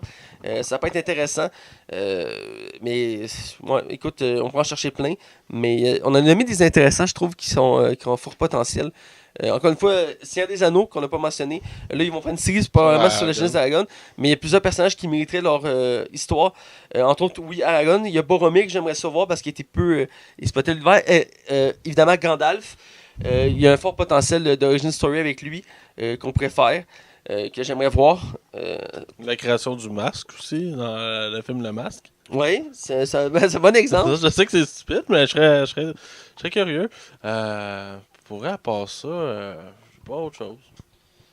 Écoute, Écoute, on a fait un peu à l'improvisation, cette chronique-là. on a sorti des bons exemples. Puis écoutez, si pensez à des idées vous aussi. Si vous trouvez qu'on en a oublié, vous pouvez nous les mentionner. Mais c'est le concept en ce moment. Au cinéma, ils sont très forts là-dessus de faire des origin story. C'est une nouvelle mode qui est très forte ces dernières années. Et ça se prête bien en ce moment comme concept de chronique. Parce que là, on va aller dans la zone non-spoiler pour parler de Solo à Star Wars Story. Attention, vous rentrez dans la zone non-spoiler. Attention, vous rentrez dans la zone non-spoiler. Alors, on est du côté non-spoiler, et là, on parlait de Solo, une histoire de Star Wars en français. Ah, Star Wars Story, ça sonne bien mieux. Et au moins, nous, on l'a traduit en français. En France, on l'a même pas traduit. Je sais. Bon. Ça, on lâche en France. Ça, on lâche. Mets-moi la fiche, s'il te plaît, Max. Oui, je te sors Un film de Star Wars, deuxième spin-off de l'univers de Star Wars après de Rogue One, qui sont partis dans ce concept-là de faire un épisode, un spin-off, un épisode, un spin-off. Réalisé par Ron Howard. Il faut préciser que c'est pas le seul réalisateur, c'est lui qui a complété le film. Mais à la base, c'était Phil Lord et Christopher Miller. Mais ils ont dû quitter le projet parce qu'il y avait un différend avec Disney. Ouais, parce que dans le fond, eux autres, ils allaient plus dans l'improvisation et Disney appréciait pas vraiment cette direction-là. C'est pas tous les producteurs qui aiment ça. Par contre, ils l'ont accepté pour Thor Ragnarok parce que le réalisateur de Thor Ragnarok, il a dit que lui, il allait vraiment dans l'improvisation faire son film. Ouais, puis c'est une des affaires que le monde critique beaucoup à Thor Ragnarok. Moi, je trouve que c'est une de ses forces, mais ça, c'est Ouais, très personnel. Là. Bref, il a fait entre autres Willow avec George Lucas. Il a fait Cocoon, Apollo 13, un film excellent. Grinch avec Jim Carrey. A Beautiful Mind avec Russell Crowe, un autre très bon film. Et Da Vinci Code Avec Tom Hanks. avec Tom Hanks. Et C'est entre un film autres, épouvantable, apparemment. Là. entre autres, dans Da Vinci Code, un des méchants de Da Vinci Code, lui qui se fouette, C'est Paul Bettany, là. qui fait le méchant dans ce film-là. Ouais, c'est ça, le monde est petit. Là. Ah, et le monde est petit. Et donc, voilà. Côté acteur, on a Eden Ehrenreich. Ah, il est pas évident à dire. Il est pas évident. Je te le donne. Là. Qui fait Han Solo, qui était pas vraiment connu avant. J'ai regardé sa fiche. Il a pas fait beaucoup de films. C'est un peu normal. Star Wars sont connus pour prendre des acteurs peu connus pour les mettre en avant de scène. On a Woody Harrelson, qui est comme l'acteur qui a le plus d'expérience ici. Le mentor dans le film. Qui fait le mentor dans le film, qui fait Tobias Beckett. On a Emilia Clarke, qui fait Kira, qui est reconnue mondialement pour la série Game of Thrones, qui a fait Khaleesi. On a Donald Glover, qui fait Lando Calrissian, qui est en tant qu'acteur, il est quand même de plus en plus connu, mais il est connu sans trop pour être un rappeur, ce que j'ignorais jusqu'à tout récemment. Il fait de plus en plus. Il a fait une série qui l'a fait très connaître, j'ai oublié le nom de la série, mais je sais qu'il était connu entre autres pour une série. Merci de mettre ça là. Et on a Paul Bettany, qui fait le grand méchant du film, qui fait Ganden Voss, et à la base, c'est pas censé être lui. Première anecdote, c'est censé être un autre acteur, un acteur noir, que j'ai un blanc sur son nom. Et qui était occupé sur un autre casting en Afrique. Il était censé faire un extraterrestre à la base, le méchant. C'était le même personnage, mais c'est censé être un extraterrestre. Mais étant donné qu'ils ne pouvaient pas, ils ont pris cet acteur-là, puis lui, ils l'ont laissé humain. C'est une des choses qui a été critiquée du film, c'est qu'il y a trop d'humains, on en reparlera tantôt. On a Tandy Newton qui fait Val, qui fait la copine de Tobias. Et je l'ai mentionné aussi Warwick Davis, qui est un acteur chouchou de George Lucas, qui est apparu dans toutes les Star Wars, ou presque. Et dans le fond, il fait tant des rôles secondaires. Pour te mettre en contexte, le premier Star Wars qu'il a joué, c'est dans l'épisode 6. Il fait le Ewok que Léa croise dans la forêt. Dans l'épisode 1, quand ils font la course, à un moment donné, il y a un zoom sur la foule, puis on le voit de très près. Il fait un gars qui est là, puis il a genre une petite barbiche, puis tout ça, il fait une espèce de mercenaire. Et ce personnage-là, c'est le même qui va jouer dans Han Solo. Ah oui? C'est pour faire un lien entre la prélogie et ça. C'est le même personnage, il a le même nom. Quand tu regardes au casting, ils ont mis le même nom. Donc c'est une référence. On a aussi, dernier nom que je mentionne, c'est Anthony Daniel, qu'il y avait longtemps des rumeurs qui disaient qu'il allait faire C3PO dans ce film-là, parce que c'est un des rares acteurs qui est dans toutes les Star Wars. Il a ce mérite-là. Et il y avait des rumeurs qui disaient qu'il allait faire C3PO dans ce film-là. Finalement, non. Il fait un simple mercenaire qu'on peut vraiment voir dans une scène au début du film que j'ai pas pu me rappeler. Je l'ai vu encore parce que je l'ai vu dans le casting. Mais je me rappelle pas, il y avait l'air de quoi dans le film. Mais il est dans le film. Il fait un simple mercenaire humain. Il ne fait pas C3PO, mais c'est juste pour dire qu'il est dans tous les films de Star Wars. Donc, anecdote autour de ça. Et aussi, pour ceux qui ne savent pas encore, c'est plus le même acteur qui fait Chewbacca. Depuis 3 films, c'est un joueur de basket finlandais qui fait Chewbacca. Il a fait la moitié du 7. Cet autre acteur, il avait des problèmes de genoux. Et il a fait le 8 et il fait maintenant Han Solo. Il va faire probablement, s'il y a d'autres films avec lui dedans, ça va être lui qui va les faire. Quand il a dit qu'il aimait ça faire le rôle de Chewbacca en entrevue, j'ai lu ça il n'y a pas longtemps sur lui. Donc voilà.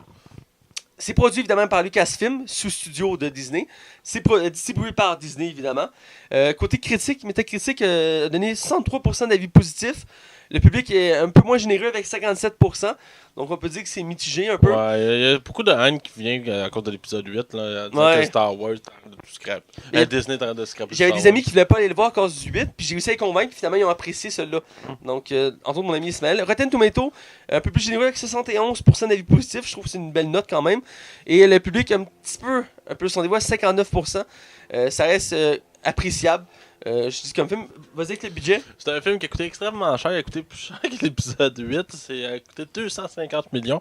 Et pourtant, esthétiquement et techniquement, c'est pas le film le plus impressionnant de l'univers de Star Wars. Mais dû au changement de réalisateur, de retournage, de changement de scène, ben, ça a monté la somme à 250 millions, qui est beaucoup trop énorme pour ce film-là, qui aurait jamais dû coûter ça. Puis là, pour l'instant, il a rapporté 150 millions à l'heure qu'on se parle. C'est pas bon. Il va rembourser son budget, il n'y a pas de doute là-dessus. Là. Mais ça va être un échec commercial pour Disney. C'est un genre de film qui aurait dû rapporter beaucoup plus. Mais le problème qu'il y avait, c'est qu'il y avait personne qui avait vraiment un intérêt pour ce film-là. Puis de deux, on venait de sortir l'épisode 8 qui a divisé beaucoup les fans. Autant que moi j'ai beaucoup aimé, que j'en connais beaucoup qui l'ont pas aimé. Fait que ça a joué beaucoup là-dessus. Sinon, c'est pas mal ça. D'accord. Et donc, comme je dis dans les anecdotes, il y a eu plusieurs réalisateurs, comme tu as déjà mentionné. On va leur parler, ça se ressent dans le film. On va aller du côté du casting. On commence à parler d'Enzo, on n'a pas le choix. C'est le personnage principal du film, qui est joué par... Tu résumer le film avant, peut-être? Ah oui, excuse-moi, merci de me le Non, c'est rappeler. correct. Pour mettre en contexte, c'est l'histoire d'origine sur le personnage emblématique d'Han Solo, qu'on a pu voir dans l'épisode 4, 5, 6, 7, et qui a été joué par Harrison Ford originalement. Et dans le fond, on suit son origine du début, comment il est devenu le plus grand contrebandier de la galaxie. Et dans le fond, on suit son histoire, ça commence sur sa planète natale, qui est Corellia. Et c'est une planète d'esclavage. Et le film commence qu'il décide de voir grand, il veut devenir le plus grand pilote. Et on va suivre ses aventures avec, entre autres, sa première copine, qui est Kira. Et il va croiser plein de personnages emblématiques de l'univers. Et donc voilà, on va le suivre en créant sa réputation. Le film va vouloir nous montrer comment Han Solo va créer son histoire autour de lui, sa légende. Parce qu'au début, c'est une personne inconnue que personne ne connaît puis qui s'en fout. Et entre autres, il va avoir un mentor, une copine, un méchant, tout ça. Donc on revisite l'univers de Star Wars à travers un personnage emblématique et on découvre comment il est devenu célèbre parce que dans l'épisode 4, 5, 6, il est réputé, il a une réputation, il est connu. Il y a un méga vaisseau, son meilleur ami c'est Chewbacca, tout ça. Et donc là, c'est les explications qu'on attendait. Un peu comme Rogue One, qui expliquait comment les rebelles ont réussi à avoir le plan de l'étoile noire. Ici, ben, c'est comment Han Solo est devenu célèbre. Donc voilà. Donc on va être du côté du casting, comme j'ai dit. Ouais. On commence avec Alden, lui qui fait Han Solo. Qu'est-ce que t'en as pensé? J'ai vraiment beaucoup aimé son interprétation. On peut dire ça de même. Parce que d'un, je trouve qu'il le représente. Il fait bien les mimiques d'Harrison Ford qu'il avait pour le personnage d'Han Solo. Puis pourtant, Harrison Ford n'aimait pas faire Han Solo. Hein? C'est ça qui est le plus drôle là-dedans. Et non, c'est ça, c'est très naturel. Puis au début, au niveau facial, là, j'étais comme, je suis pas sûr. Je suis pas sûr. Puis finalement, plus que le film avance, excuse-moi. Finalement, je trouve qu'il y ressemble. Je finis par voir des mimiques. Puis je vois vraiment comme, non, finalement, il ressemble pas pire. Puis j'ai vu des photos de comparaison. Puis il y a quand même des traits que t'es comme, ouais, ça pourrait être lui jeune. Ça passerait, là. J'aurais peut-être mis un peu comme il avait fait Looper. Peut-être mis des petites prothèses au visage pour qu'il ressemble un peu plus à Harrison Ford. Mais sinon, pour vrai, il a vraiment été bon. On le sent que c'est naturel. On sent qu'il a travaillé fort pour ce film-là aussi. Puis non, il s'en sort vraiment bien, en tout cas. À mon goût, à moi, il s'en sort très bien. Je suis très d'accord, il s'en sort très bien. On finit par accepter que c'est Han Solo. À force du film, au début, on n'est pas certain. J'avais des doutes, mais je trouvais qu'il y avait le regard. Moi, tout de suite, ce qui m'a accroché, c'est son regard. Il a le regard comme Harrison Ford. Harrison Ford, il a un regard, là, il te regarde, t'es comme, ok, tu le niaises pas, là, tu sais. Puis il avait le même regard, puis tu sens qu'il avait la même énergie quand il fait son personnage. On le sent qu'il il aime ça, remettre en doute les règles, puis de faire à sa tête, puis d'être très borné, puis de s'amuser. Il y a un côté humoristique un peu au personnage, parce que il est comme vantard, puis il est toujours sûr de lui. On le sent déjà au début, même quand le personnage est jeune, puis on le sent dans son rôle. Je sens qu'il s'est amusé à faire ce rôle-là. Comme j'ai mentionné, il n'avait pas fait beaucoup de rôles avant, donc pour lui, c'était beaucoup de pression. Donc avec ça, je pense que ça va le mettre sur la carte, comme on dit. Il va se reconnaître un peu comme Daisy Riley pour Star Wars 7 et 8. Oh, John Boyega aussi. Aussi, c'est là maintenant qu'ils font d'autres franchises. Donc j'ai adoré sa performance.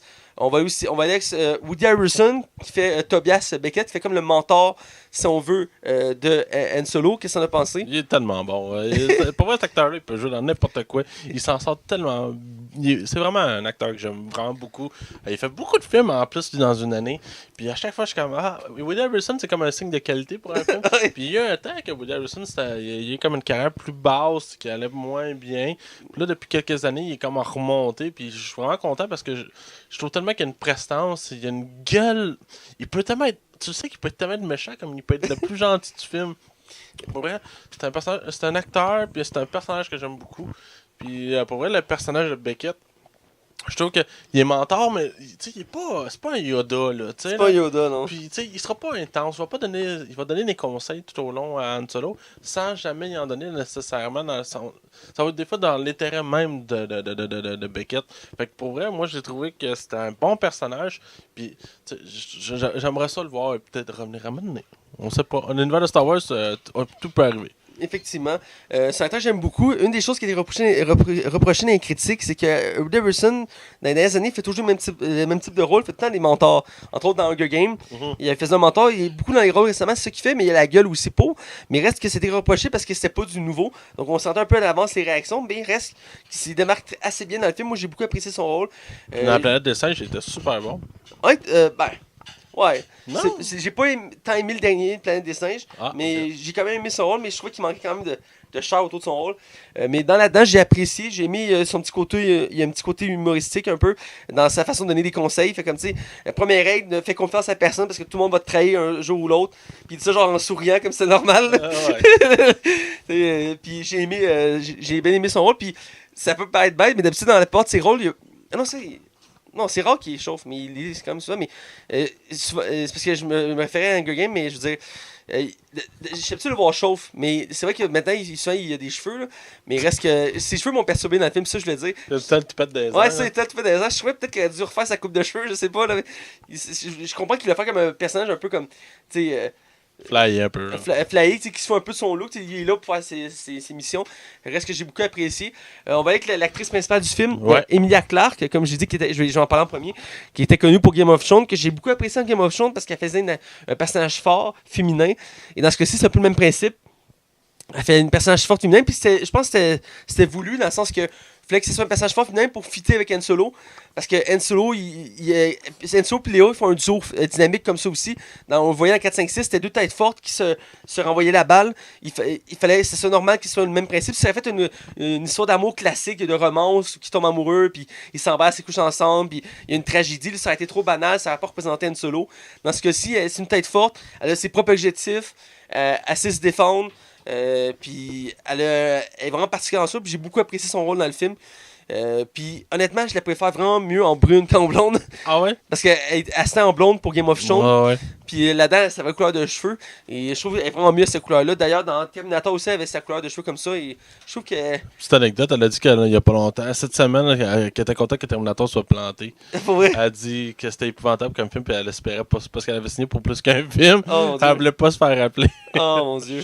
Mais bref, qu'est-ce que t'as pensé d'elle? Moi aussi, j'ai trouvé super bonne. Je l'ai trouvé. Moi, j'écoute pas Game of Thrones. Fait que pour moi, c'est comme découvrir cette actrice-là. Je l'ai pas vue dans autre chose, genre. Puis. Terminator? Je l'ai pas vue. Ah! Tu vois? Fait que, fait que pour moi, c'était la première fois que je la voyais jouer un rôle. Puis, autre qui est très belle. Elle est vraiment, c'est un personnage vraiment intéressant. J'aime comment ils l'ont écrit. Dans le sens que le personnage a plus. C'est pas une. Tu sais, elle est tout le temps en décolleté. Mais c'est plus loin que ça. Tu sais, le personnage a une profondeur. Et puis il y a un mystère autour d'elle. Puis elle joue bien. Genre. Puis tu sais, dans le fond, Han Solo, là-dedans, elle la voit plus pendant comme 3 ans.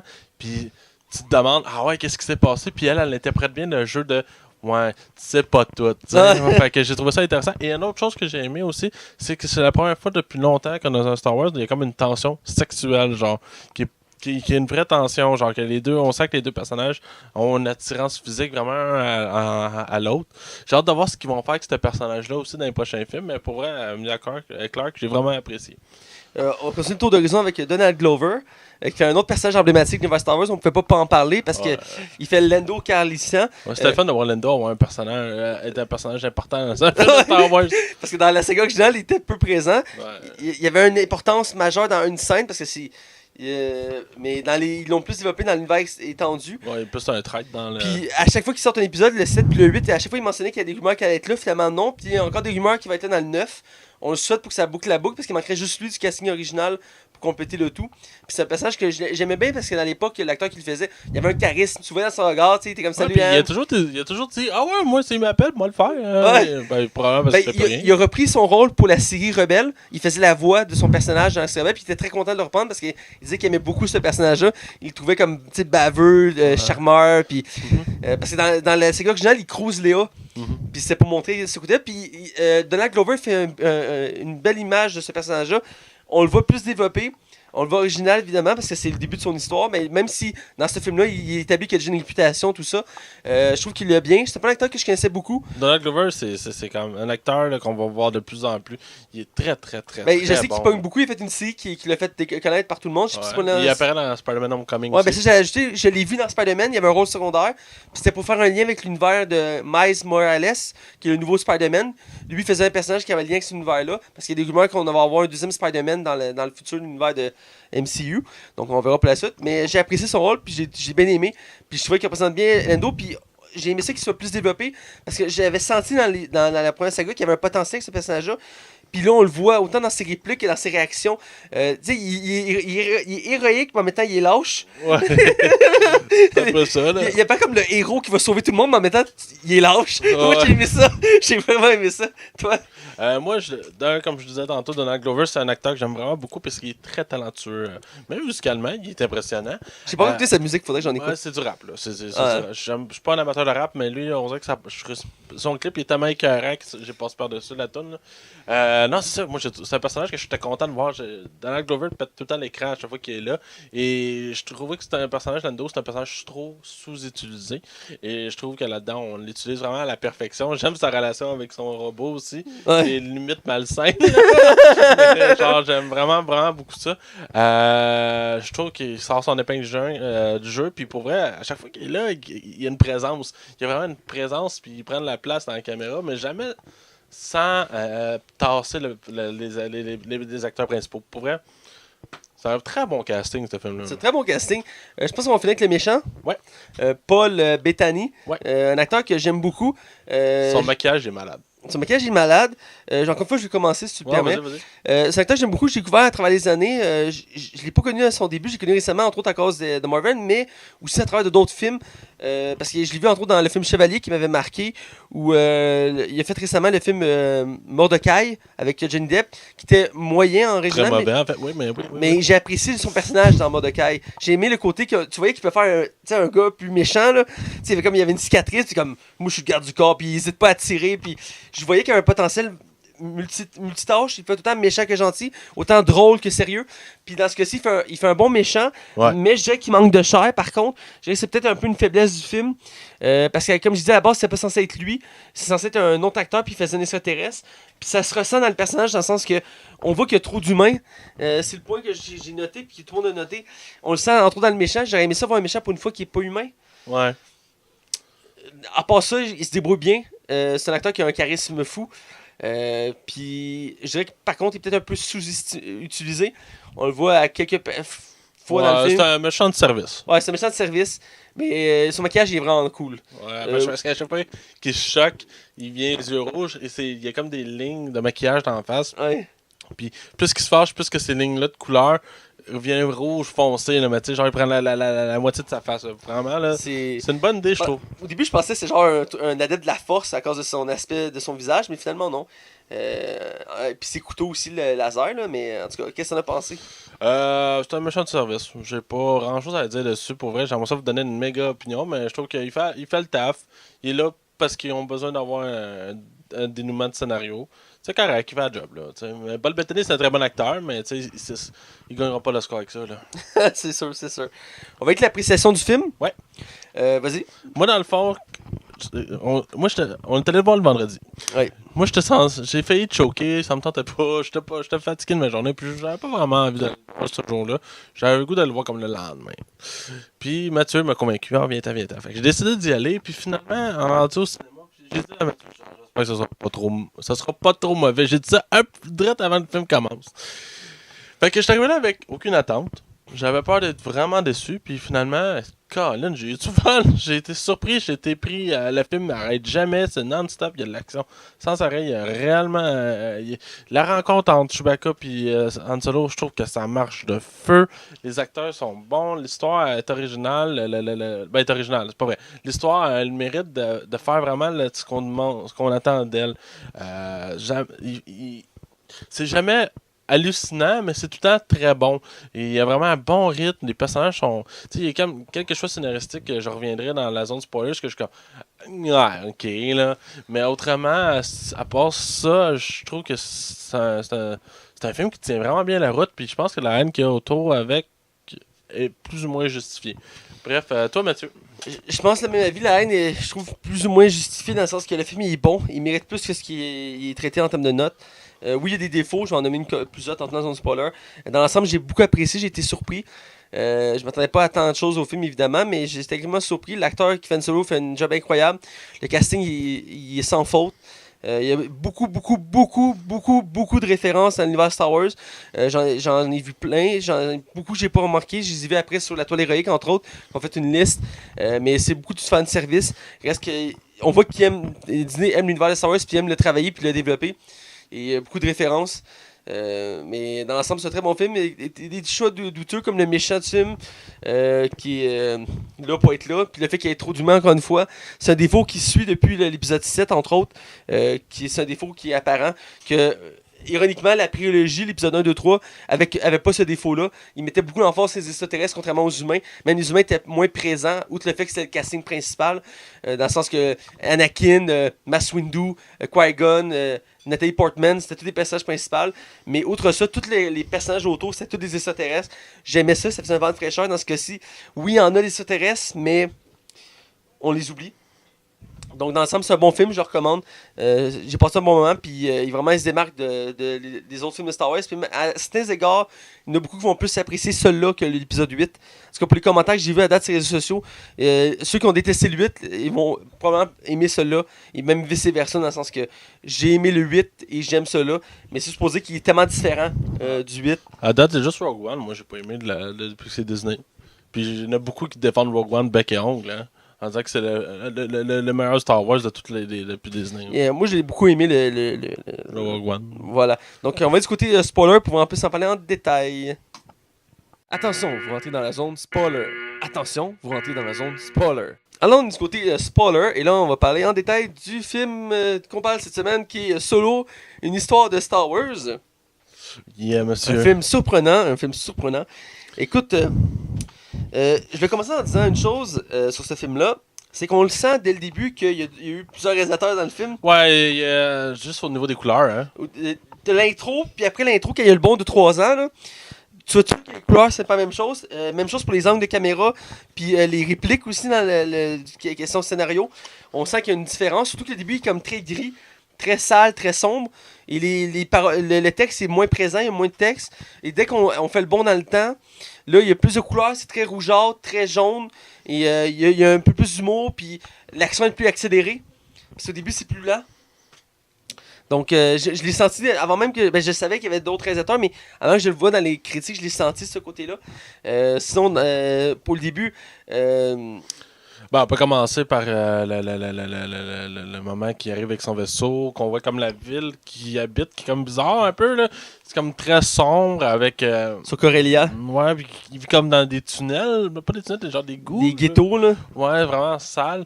Et je trouvais que cette planète-là avait l'air intéressante. J'aurais aimé ça de la voir un peu plus, genre qu'on voit un peu de quoi que ça a l'air.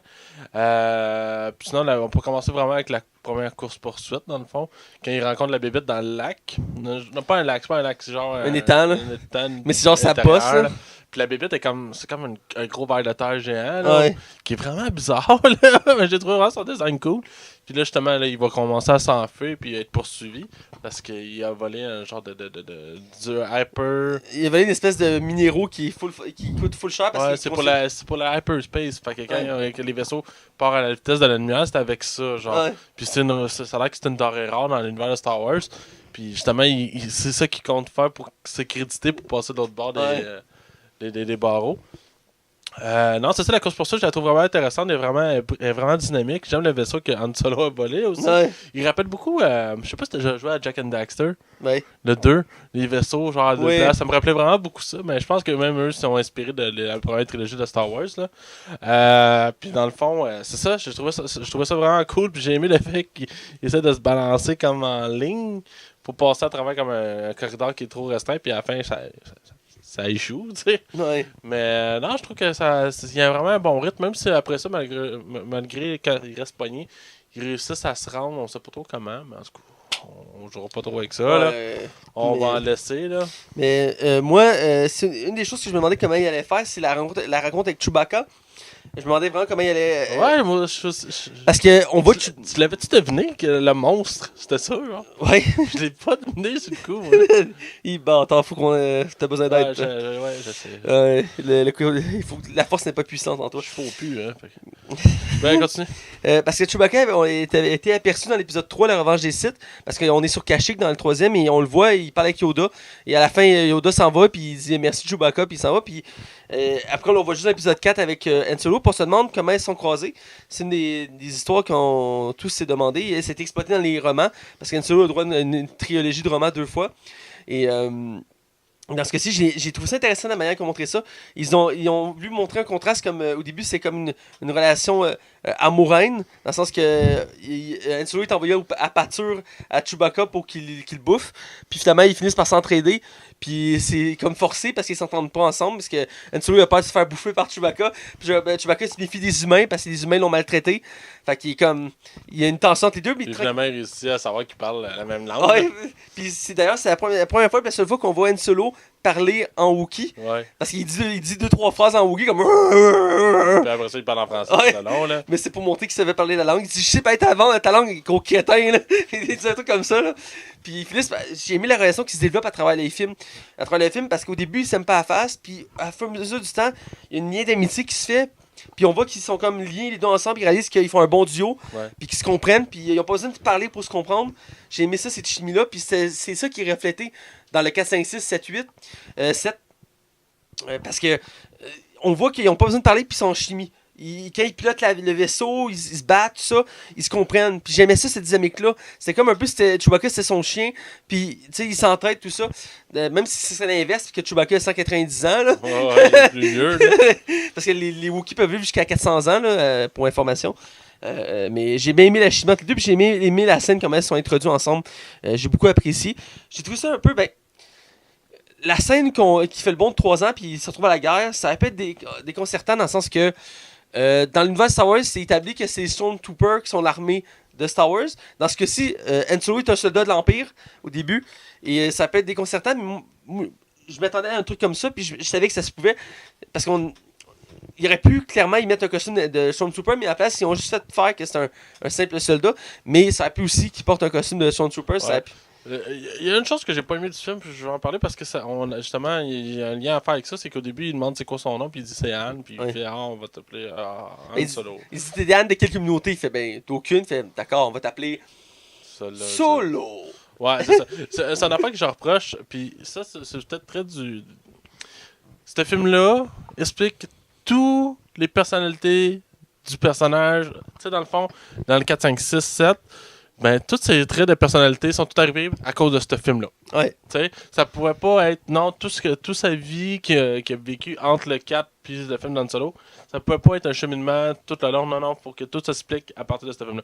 C'est une petite affaire qui m'a gossé. Puis, une autre chose qui m'a gossé dans le film, c'est qu'à un moment donné, il y a la scène justement avec le train qui est vraiment cool. Là, super, vraiment bien rythmé, tout ça. On reparlera après par la suite, mais à la fin, malheureusement, Val décède et son collègue aussi, j'ai oublié son nom malheureusement, qui se fait tirer. Ouais, qui est joué par Jon Favreau. Ouais, qui fait la voix. Les deux décèdent. Puis je trouve que le personnage de Beckett a vraiment aucune émotion face au décès de la femme de sa vie, en principe, là-dedans. Puis de un de ses meilleurs amis. Même quand ils sont enterrés, on sent pas une tristesse. C'est comme si, ok, on est rendu à autre chose, on va aller ailleurs. Ben, moi, je l'ai ressenti, oui, je l'ai remarqué, mais j'ai plus ressenti comme le fait qu'il devait s'y attendre vu qu'on est en monde de guerre, puis lui s'oppose aussi, tu sais, c'est un contrebandier, donc automatiquement, à tout moment, il peut mourir parce qu'en fait, il peut le tuer. Fait que je pense que sa mentalité, c'est qu'il était prêt à tout moment de perdre tout ce qu'il a. Fait que je pense qu'en même temps, il y avait un deuil déjà fait. Je pense que c'est un peu ça qui est sous-entendu. Ouais, je trouve que c'est facile. J'ai pas senti que ça... En même temps, c'est le mentor, tu sais, qu'il faut qu'il reflète pas trop d'émotions, je sais Ouais, pas. mais il se veut pas un mentor non plus. Il se fait obligé d'être ce rôle-là dans le film. Là. Ouais, ben c'est ça qui est intéressant, ça fait changement de ce qu'on est habitué de voir dans Star Wars, que le mentor il est là comme Luke ou Yoda Ouais. ou Obi-Wan.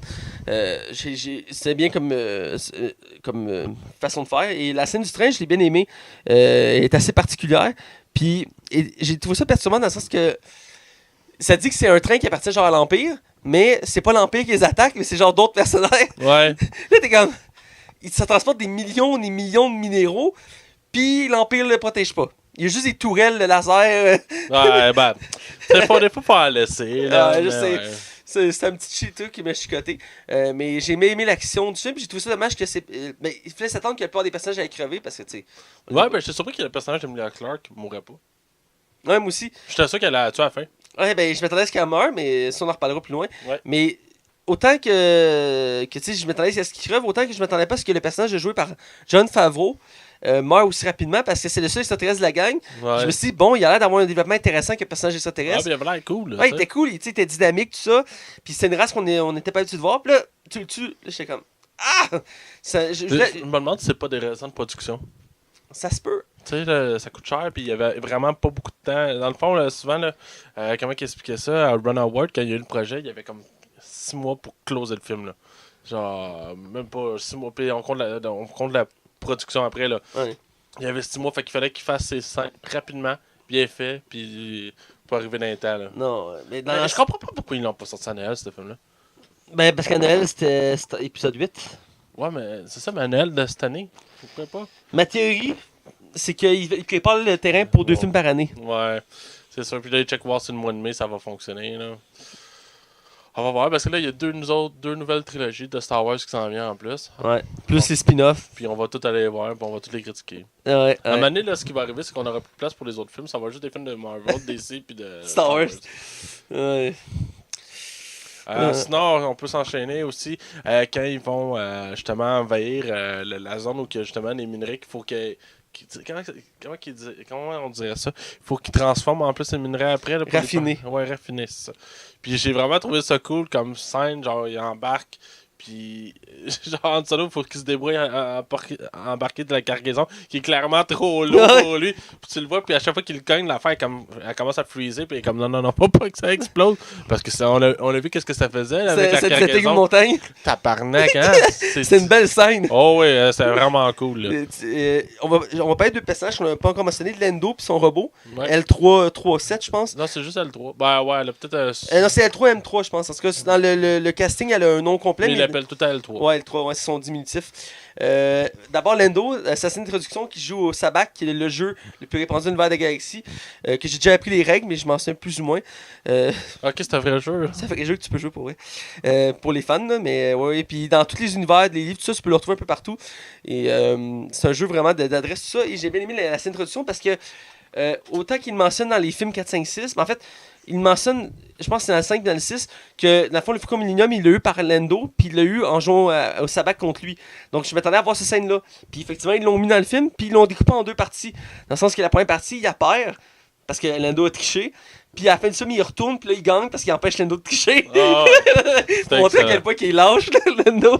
Mais j'ai aimé voir Lando, puis j'ai aimé sa personnalité parce que très prétentieux. quand Kira l'introduit, elle dit oh, c'est le plus grand contrebandier, il y a une épuisation à travers la galaxie, il a réussi des exploits que personne n'a réussi, c'est un héros. C'est comme, ok, il est épique, là, tu le vois, il est full cool.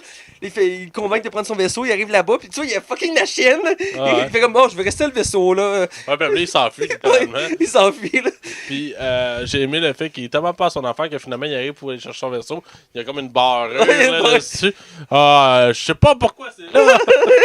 Là, il regarde l'autre, il regarde, Tobias, puis il dit, sais-tu ouvrir ça? Il dit, ouais, là, mais en échange de 5% de ta part. Il est comme, c'est un deal. Puis finalement, il a pas reçu une crise de sang. Là. Mais à la fin, il dit, tu m'emmènes-tu ma part? Quand il vient le voir, puis il dit, non, j'ai juste ça. Puis il parie aux cartes contre son vaisseau. Puis finalement, il perd son vaisseau. Mais j'ai bien aimé Lando, puis j'ai aimé son robot. Oui, qui a une tension sexuelle avec. Ouais, elle dit, je sais pas si vous avez remarqué, mais Lando puis moi, on a une tension sexuelle. Oui, puis elle fait, ça serait possible. Attends, ça serait possible? Ouais, ça serait possible. Ça, t'es comme, aïe, aïe. C'est le premier Star Wars, je pense qu'il y a des allusions sexuelles. Ouais, ben pour les robots, là, oui. Ben, tout court, même. Moi, je pense que t'as raison, oui. Tu sais, oui, il y a des personnages qui couchent ensemble, là, mais je veux dire... Non, les tensions sexuelles, tu l'avais avec Anakin puis Natalie Portman. Là. Ouais. Tu sais, Wow. je t'aime, tu es la femme de ma vie. Moi aussi, je t'aime. Nous allons vivre tout ensemble le reste de notre vie. C'était très ordinaire. Voilà. Bref, j'ai aimé ça, puis j'ai aimé aussi le message qu'elle véhicule, dans le sens qu'elle est pour l'égalité Ouais. et la liberté des robots. Ouais, puis ça a l'air que c'est vraiment voulu, hein. C'est comme un sous-message. Ouais, c'est un sous-message actuel, un peu, je sais pas si c'est en rapport avec le mouvement féminin ou tout ça, mais c'était vraiment un côté liberté, égalité qu'il voulait promouvoir dans le film, et elle mentionne à toutes les reprises. Bien, puis c'est vraiment bien amené, là. Puis il y a un bon gars que j'ai trouvé à un moment donné, c'est qu'à un moment donné, Lando se lève, il dit je vais chercher quelque chose en arrière, veux-tu quelque chose? Puis elle la regarde, puis elle dit l'égalité. Puis il est comme. Puis il s'en va. Il est tanné, là. Elle arrête pas. Puis tout le long, puis à un moment donné, quand il infiltre la mine, puis elle arrive dans la salle de contrôle, puis c'est des robots qui gèrent, puis elle est comme excusez-moi, est-ce que vous pouvez vous tasser? J'aurais besoin de l'ordinateur, puis il réagit pas, fait comme ah, ils ont pas mis un processeur, puis là elle l'arrache, des barbares. Puis elle dit va libérer les autres. Puis il y a une chose que j'ai aimé, on parle dans l'ensemble du film, c'est que le film se veut pas comme une ampleur à la Star Wars, dans le sens que c'est pas trop, ça va être, ça reste vraiment juste dans leur cocon à eux, que leur aventure n'a aucun impact sur toute l'histoire de Star Wars, c'est leur base, c'est leur affaire, puis je trouve que c'était une bonne idée de faire ça. Puis pour vrai, ce film-là, finalement, avait toutes les défauts, avait tout pour avoir un pas bon film, tant qu'à moi. Ben, effectivement, mais il a bien fait les choses. Un élément aussi, un choix scénaristique que j'ai trouvé un peu douteux. Ils n'ont pas nommé les planètes. À chaque fois qu'ils font sur une planète, Ouais, c'est vrai. c'est le premier Star Wars qui font pas ça en tant que tel. Et c'est un choix scénaristique tout simplement, mais je trouve que ça m'a chicoté un peu parce que pour un fan comme moi, j'aime ça savoir où qu'on est. Je peux comprendre pour les néophiles qui connaissent pas ça, mais je trouvais que ça faisait partie de l'univers de Star Wars d'indiquer où qu'on est. Même s'il est nomme, mais je dis c'est les personnages qui le disent. Là, on est sur Corellia, là, on est sur telle planète, mais t'as pas genre la planète avec le nom en dessous, comme ils faisaient dans les autres films. Je fais ça un peu, ça m'a un peu gossé du film, mais dans l'ensemble, j'ai beaucoup apprécié. On va aller vers la fin où ils sont à la plage après d'avoir volé les minéraux. En fait, non, on va aller avec l'espèce de pieuvre dans l'espace. Ah ouais, ça c'était cool. Moi, cette scène-là, justement, qui fait comme vraiment en noir. Ouais. T'as juste des flashs comme des éclairs. Ouais. Puis là, tu vois juste qu'il y a quelque chose. Il y a ça aurait été le fun qu'il soit pas dans la bande-annonce. Ça, Ouais. j'aurais aimé ça de découvrir pendant le film. Mais que tu vois qu'il y a comme des tentacules qui tournent un peu à gauche puis à droite. T'es comme, oh, ça. Puis il y a comme ils sont comme seuls dans le noir. Fait que c'est comme dans le néant. Genre, c'est vraiment weird, genre. Mais non, j'ai trouvé ça cool. En plus, tu vois comme un gros vaisseau de l'Empire aussi qui s'en vient. Ouais. C'était comme, ah, ils ont mis un vaisseau. Genre de le l'Empire. seul bout de l'Empire. Ouais, mais c'est correct. Ouais, puis il dit genre, il enverra jamais des petits vaisseaux nous attaquer. Tu sais, j'ai travaillé dans l'armée pendant 3 ans. Ils feront jamais ça. Puis il y a plein de vaisseaux qui arrivent comme, fuck. Ouais. Mais pour revenir au bout de la plage, parce qu'on recroise les mercenaires qu'on croise au début du film, puis on réalise finalement que c'est une femme qui les dirige, une femme russe, qui d'ailleurs elle non plus n'est pas connue, je savais voir si elle était connue, non plus comme pour celle qui fait le robot, c'est une actrice britannique, Phoebe quelque chose. J'ai l'impression que la fille russe, on va la revoir. Ça se peut, parce que c'est, en tout cas... Ouais, mais tu sais, dans le film, ils montrent ça comme si c'était une révélation, c'est comme, c'est qui? Je sais pas si elle a été connue, j'ai pas regardé. Je sais juste que, ben, en tout cas, le groupe est nice. Puis dans le groupe, il y a l'acteur que j'ai nommé tantôt, l'acteur qui joue dans les Star Wars. Il fait son mercenaire qu'il avait fait dans l'épisode 1, on le revoit là. Moi, quand j'ai vu, j'ai dit, hey, c'est lui, parce qu'il avait été annoncé au casting comme tous les Star Wars. Et j'ai cherché son rôle, puis j'étais comme, ah, il est là. Puis c'est cool de voir sa référence. Je vais dire aussi pour la scène, il y a un truc, je vais dire aussi pour la scène, minutes, ça va m'en est. Ah oui, quand les mercenaires arrivent, puis ils réclament les cossins. T'as Tobias qui arrive pour parler, pour prendre le dessus, pour calmer les choses. Puis Tensio s'avance, puis il dit non. Il dit, vous voyez le vaisseau à côté de moi là, il est rempli de 30 hommes. Il faut juste leur faire signe, puis ils vont sortir, puis ils vont vous attaquer. Et c'est comme, puis le vaisseau décolle, puis il s'en va. C'est comme, fuck, il se recule. Ah oui, puis il est laisse là en plus. Il les laisse là comme un lâche. Je sais pas comment il a fait pour le retrouver d'ailleurs. Parce qu'il part dans l'espace, comment tu peux savoir il est où? C'est un détail. Pas grave, il finit par là. C'est vrai qu'avec sa réputation, on peut le retrouver, mais bref, j'ai mis cette petite scène-là parce que faut mentionner qu'on n'est pas habitué à l'humour dans Star Wars. De la vraie humour, là, tu sais. Puis depuis les derniers films, ils ont commencé à mettre des touches d'humour. Ouais. Des fois, c'est mal vu.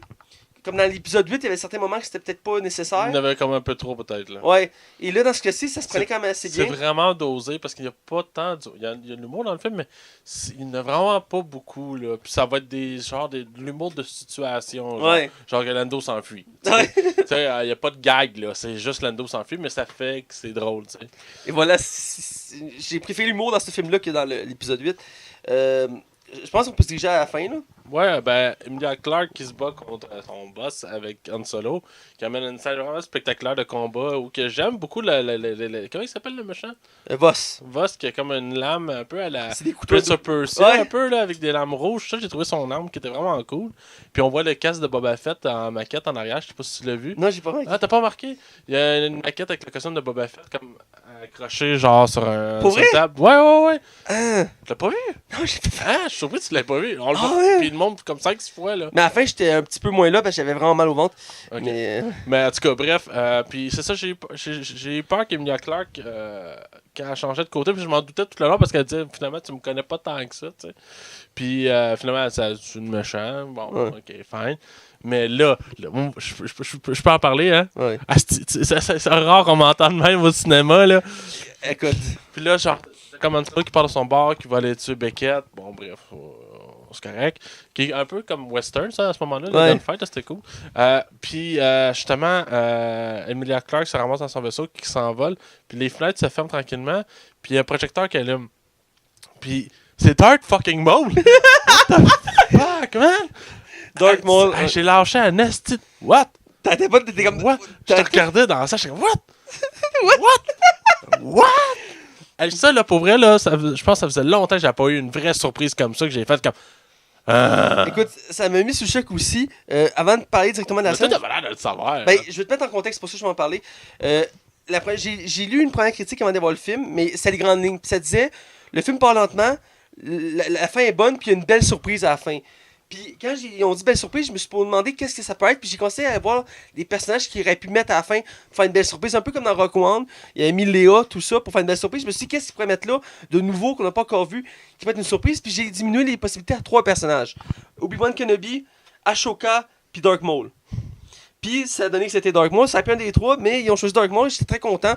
Parce que c'est un des méchants les plus emblématiques de l'univers Star Wars. Et dans les films, on le voit juste dans le premier. Ouais. Pourtant, dans les séries animées, il est omniprésent. C'est un des personnages les plus emblématiques. Puis il est écœurant.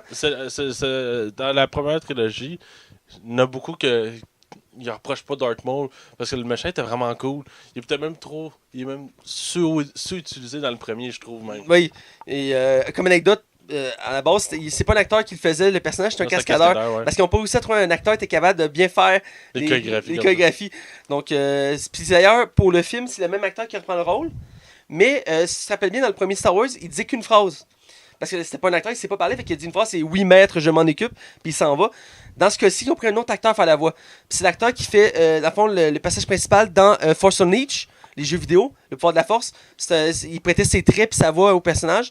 Dans ce cas-ci, il prête sa voix pour Dark Maul, puis la voix fit. Fait que, ok, il fait du lip sync dessus, genre? Ouais. Il doit être capable de dire des lignes. Ouais, en tout cas, il a dit lui-même qu'il est pas bon pour acter, il est pas un acteur à la base, c'est un cascadeur, sa carrière c'est cascadeur. Il a fait Dark Maul puis il a fait le crapaud dans X-Men entre autres. Mais ouais. mais il l'a déjà dit puis il dit une phrase dans le premier si tu te rappelles, il dit oui maître, je m'en occupe puis il s'en va. C'est pas ben je dis pas qu'il est mauvais acteur, je dis juste que lui il est pas porté à faire ça, il a dit lui-même qu'il est pas porté à apprendre du texte. Lui c'est les chorégraphies, sa passion. Bref, la scène est malade. Par contre, vu que t'arrêtais pas de me gosser, j'ai pas pu tout capter les textes de ce qu'il disait. Je sais juste qu'elle va aller le rejoindre, mais j'ai pas trop compris. Mais je capotais là. Oui, mais calme-toi, tabarnak. C'était fou comme punch. Oui, je sais que c'était fou. Puis pour ceux qui sont amateurs de détails, si vous avez vu le film ou vous l'écoutez pareil dans Zone Power, le sabre laser qu'il y a dans les mains, c'est le même sabre laser qu'il y a dans la série Rebelle. OK. Parce que son manche laser, il y a comme une espèce de truc courbé dessus. Puis c'est le même sabre laser qu'il y a dans la série Rebelle, parce que c'est le même look. Mais il n'y a pas son sabre à deux côtés? Oui, il y a le sabre à deux côtés, c'est juste que la poignée est différente. Parce que tu te rappelles, son sabre il pète en deux dans le premier film. Je m'en rappelle plus. Fait qu'il y a besoin d'un nouveau sabre, puis dans la saga, la série Clone Wars, il y a un nouveau sabre, mais il y a juste un laser parce qu'il y a des jambes robotiques, tandis qu'il est rendu maître, puis il y a un apprenti, tout ça. Mais dans Rebelle, il a récupéré son sabre double. Puis il y a ce manche-là spécial. Puis c'est un autre lien parce que dans l'épisode 7 et 8, il a fait des petits liens subtils à la série Rebelle, entre autres avec des robots, des vaisseaux, sans mettre de personnages précisément. Et ils ont fait l'inverse, entre autres le personnage dans Rogue One, le noir, dans Rogue One qui se sacrifie à un moment donné. Tu sais, Rogue One? Non, c'est dans l'épisode 7, excuse-moi. Le noir dans l'épisode 7 qui est genre un soldat qui manque ses jambes, là. Parce que bref, il a prêté sa voix à son propre personnage dans la série Rebelle pour faire le pont. Et là, ils ont vraiment fait un vrai lien avec Darth Maul, parce que Darth Maul est toujours vivant dans l'univers de Star Wars, mais il est pas dans les films. Et là, ils l'ont mis vivant à travers ça, et ça permet de créer sûrement une saga autour de ça. Sûrement dans les prochains films, il doit être enligné pour la prochaine trilogie qui s'en vient. Peut-être bien, ou que c'est à travers les nouveaux spin-offs, peut-être c'est un lien à travers les spin-offs. Ouais, on va voir. On va voir, mais je suis très content de le voir, puis j'ai aimé son look, son apparence. Il est comme démaquillé à la fin, là, on voit qu'il est comme rouge au début, puis plus que la caméra avance, plus que son visage est comme magané. Là. Ouais, ben il a pris de l'âge aussi, il est rendu vieux. Là. Dans la série, on voit qu'il a pris de l'âge, là. Même si c'est une race qui vit plus longtemps que les humains. Puis avec la force, tu peux veiller plus longtemps. J'ai aimé la twist. Aussi, on peut mentionner le duel final entre Tobias et Han Solo, puis qui mentionne d'aller sur Tatooine parce qu'il y a un gros coup à faire avec un nouveau caïd. Ouais. J'ai aimé la réponse. Je m'attendais je m'attendais à ce qu'il à la fin finisse sur Tatooine. Parce qu'il mentionne, il dit tu viendras me rejoindre sur Tatooine, il y a un nouveau caïd qui a un gros coup à faire. Fait que moi, je m'attendais à ce qu'à la fin, même si tu Tobias, qu'il finisse par aller, ben, il va, mais on voit pas la scène. Le film finit qu'il part pour Tatooine, mais c'est pour faire un lien avec les autres films, mais j'ai bien aimé ça. Et dans l'ensemble, le film remplit bien sa job, je pense. À moins que tu aies quelque chose d'autre à ajouter. Non, moi, c'est beau. Ok. On va aller du côté des notes. Ouais. Vas-y. Moi, c'est un film que j'avais aucune attente. J'avais pas été très déçu. Fait que j'étais all-in, puis je me disais, ok, on va voir ce que ça va donner. Puis je donne un 3.5 sur 5. J'ai eu du fun de bout à bout. C'était un vrai film d'aventure. Comme quand t'écoutes un Indiana Jones, ben, c'est un film d'aventure de A à Z. Ben, c'est à peu près la même affaire, mais avec le personnage d'Han Solo.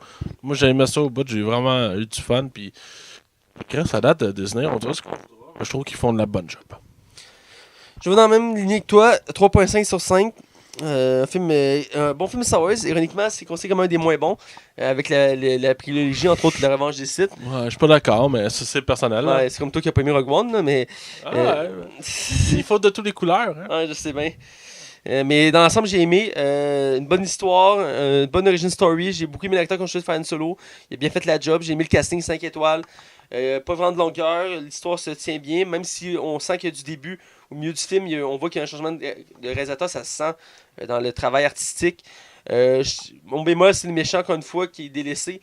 Puis aussi qui met trop d'emphase ses humains. Je comprends que c'est plus simple à faire, mais l'univers Star Wars est reconnu pour avoir une grande variété d'extraterrestres. Puis la trilogie avait ce mérite-là d'utiliser en masse les extraterrestres. Je trouve ça dommage qu'il l'exploite peu dans ce cas-ci. Puis j'ai beaucoup aimé le personnage de Jon Favreau qui était rafraîchissant comme extraterrestre. Ouais. Mais bon, dans l'ensemble, très bon film. Autant le côté humoristique qui est bien pris, autant le scénario. Il mérite amplement un 3.5 sur 5. Donc, vous pouvez me suivre moi sur Facebook, Mathieu Bain-Prévost. Vous pouvez suivre Max Saillon sur Facebook et Twitter. Vous pouvez suivre la Ligue des Cinévores sur Twitter, Facebook, iTunes, YouTube, RZO, DJ Pod, Canal Cinéma, sur la zone du 101.9 CHI dès 20h tous les samedis. Et donc, voilà, c'est déjà tout pour l'émission. Ouais. On vous dit à la semaine prochaine et restez à l'écoute. Oh yeah!